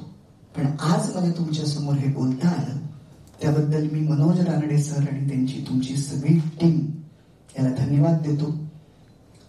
मी जसं नेहमी म्हणतो की जी माणसं मला आमंत्रित करतात मी त्या माणसांविषयीच अनेकांकडून त्या माणसांविषयीची माहिती काढतो आणि मला सांगायला असा आनंद वाटतो की तुम्हाला एक उत्तम CEO लाभलेले आहेत की जे हे वाक्य माझी लिटमस टेस्ट पण होती, कारण मी हे वाक्य उच्चारल्या टाळी सुरू झाले. ही उत्स्फूर्त टाळी आहे. लिटमस टेस्ट असते की तुमची टाळी किती वेळानं सुरू होते, ती होते की होत नाही आणि ती कशी असते, यावरनं पुढचा माणूस बोलतोय ते खरं आहे का खोटं आहे हे कळत असतं. आणि मला माहितीये ही टाळी अशी पडणार होती, कारण इतके उत्तम CEO लाभणं, सगळ्यांना समजून घेणारे, सांभाळून घेणारे, मोठ्या पदावर असताना सुद्धा स्वतःकडे कमीपणा घेणं हे मनाच्या मोठेपणाचं लक्षण असतं. स्वतःकडे कमीपणा घेणं हेच खरं मोठेपण असतं. आणि असे उत्तम CEO तुम्हाला लाभलेत की ज्यांना असं वाटलं राज्याभिषेकाच्या दिवशी शिवरायांवरचं काहीतरी छान तुम्हाला ऐकवावं आणि त्यांच्या मागणीमुळे मला तुमच्या समोर येता आलं. यातलं तुम्हाला जर जे काही आवडलं असेल ते त्यांनी बोलावलंय हे श्रेय त्यांचं आहे. त्यामुळे एकदा जोरदार आपण सगळ्या टाळ्या देणार आहोत. लांबी आहे टाळ्यांची. तर आपण अशी परमेश्वराकडे विनंती करूया की तुमच्यासारखे CEO प्रत्येक जिल्हा परिषदेला लाभोत. आणि ज्यावेळेस मी त्यांचं कौतुक करतोय त्याचा दुसरा भाग असा आहे की त्यांचं कौतुक, शिवाजी राजांचं कौतुक हे येसाजी, नेताजी, तानाजी, बाजी, रामजी हे कसं काम करतात यावर अवलंबून असतं. येसाजी चुकले तर त्याचा दोष नुसता येसाजींकडे जात नसतो, ते शिवाजी राजांचे शिलेदार चुकलेत असा दोष जात असतो. त्यामुळे तुम्ही जितक्या उत्स्फूर्तपणे टाळ्या वाजवल्या तेवढीच तुमच्यावरही जबाबदारी आहे की त्यांचं नाव त्याच पद्धतीनं तसंच राहिलं पाहिजे. त्यासाठी तुम्हालाही तितक्याच चांगल्या पद्धतीनं काम करायचंय आणि आता तुम्ही त्याच पद्धतीनं तसंच काम करणार आहात. या पद्धतीचं एक अलिखित वचन म्हणून आपण जोरदार टाळ्या देणार आहोत.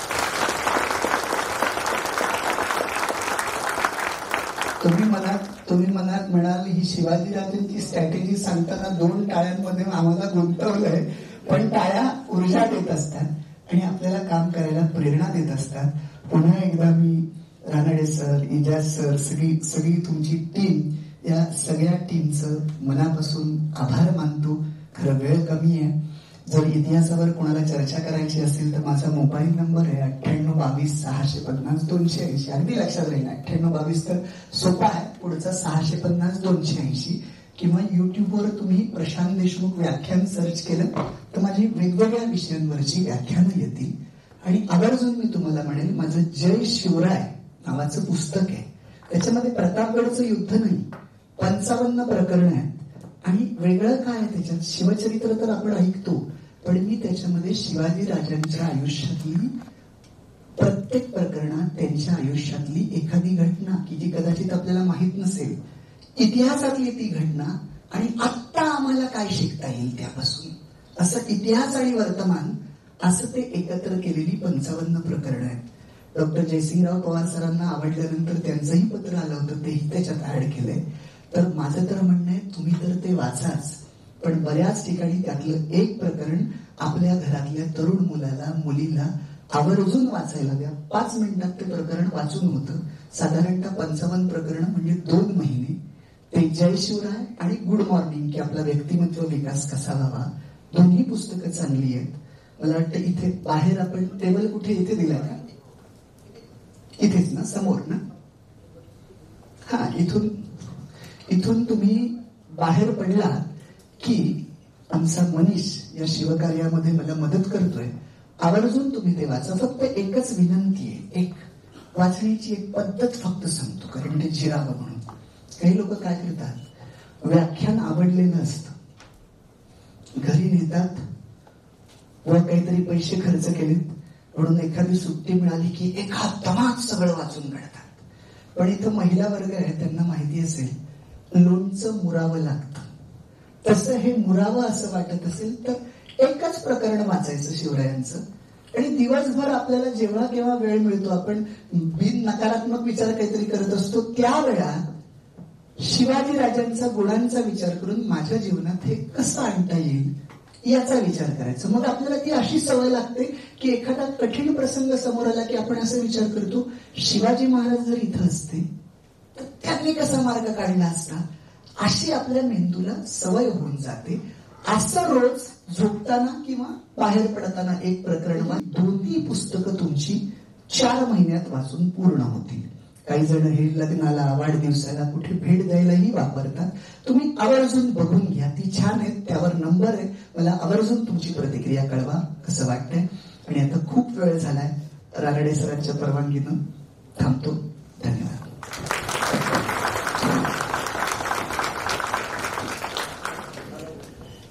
धन्यवाद सर. सर म्हणाले की माझ्या भाषणाला सुरुवात होताना 12 वाजले. आपल्या भाषणाची 12 वाजतील की काय? भाषणाचे तर 12 वाजले नाहीत सर, पण शिवाजी महाराजांनी बलाढ्य शत्रूचे कसे 12 वाजवले हे तुम्ही तुमच्या भाषणामधून सांगला.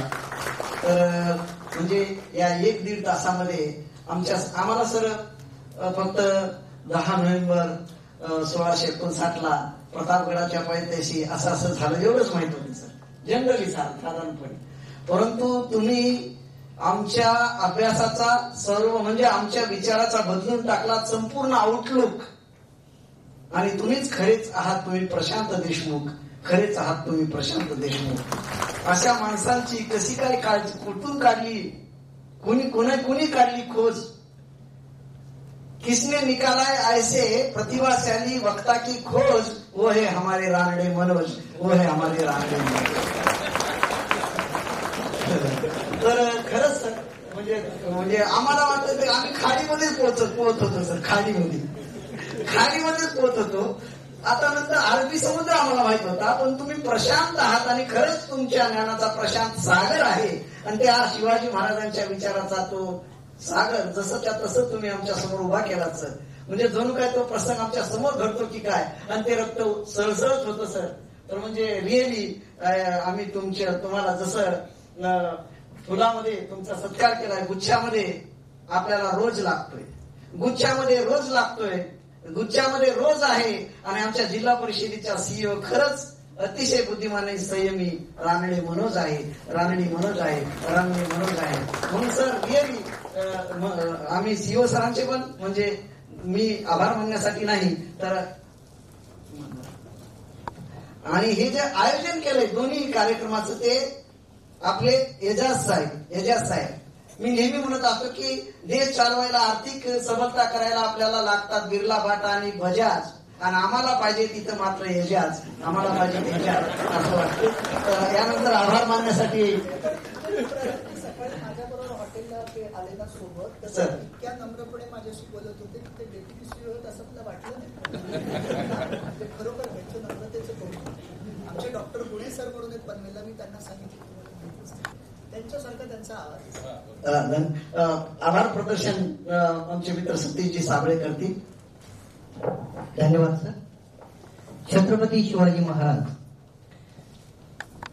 यांचं व्याख्यान इथे आयोजित केलं, आणि ज्यांच्यामुळे इथे हे आपल्याला सुमधुर असं आणि प्रेरणादायी विचार, तसेच त्यांच्या बोलण्यातून जो छत्रपती शिवाजी महाराजांनी केलेल्या कार्याचा गुणगौरव आहे तो आपल्याला इथे एवढ्या विस्तृतपणे मांडला गेला की अतिशय छत्रपती शिवाजी महाराज हे आपल्या डोळ्यासमोर उभे राहिले.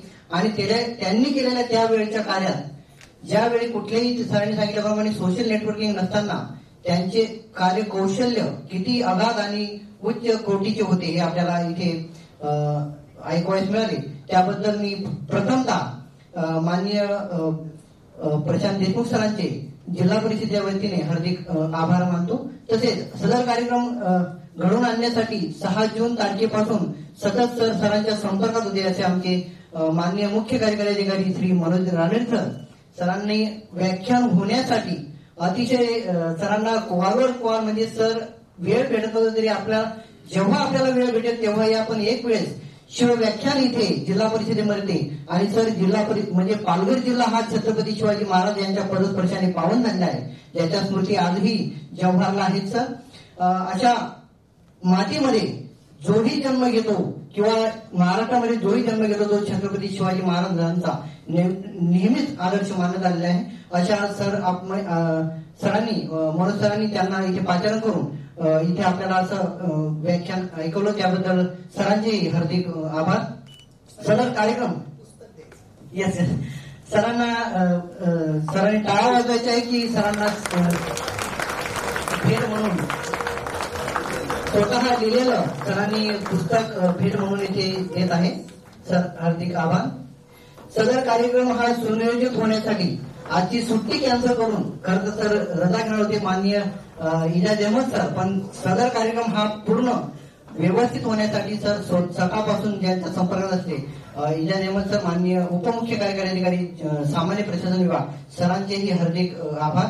तसेच सदर कार्यक्रमासाठी माननीय उपमुख्य कार्यकारी अधिकारी ग्रामपंचायत श्री चंद्रशेखर जगताप सर उपस्थित राहिले, त्यांचे आभार. माननीय मुख्य लेखा वित्त अधिकारी श्री धनराज पांडे सर, माननीय कार्यक्रम समन्वयक एमआरजीएस श्री अतुल पारस्कर सर, आपले कृषी अधिकारी सोमनाथ पिंजरे सर, कार्यकारी अभियंता बांधकाम माननीय जागृती संके सर, महिला बाल कल्याण कार्यक्रम अधिकारी श्री व्यंकटराव उर्लेकर सर.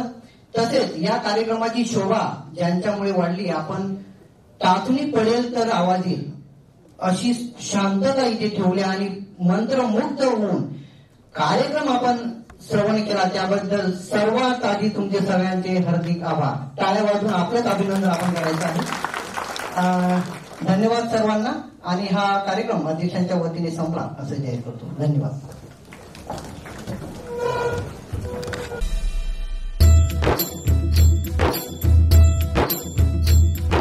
सिंहाच्या जबड्यात घालून हात मोजती जात ही जात मराठ्यांची.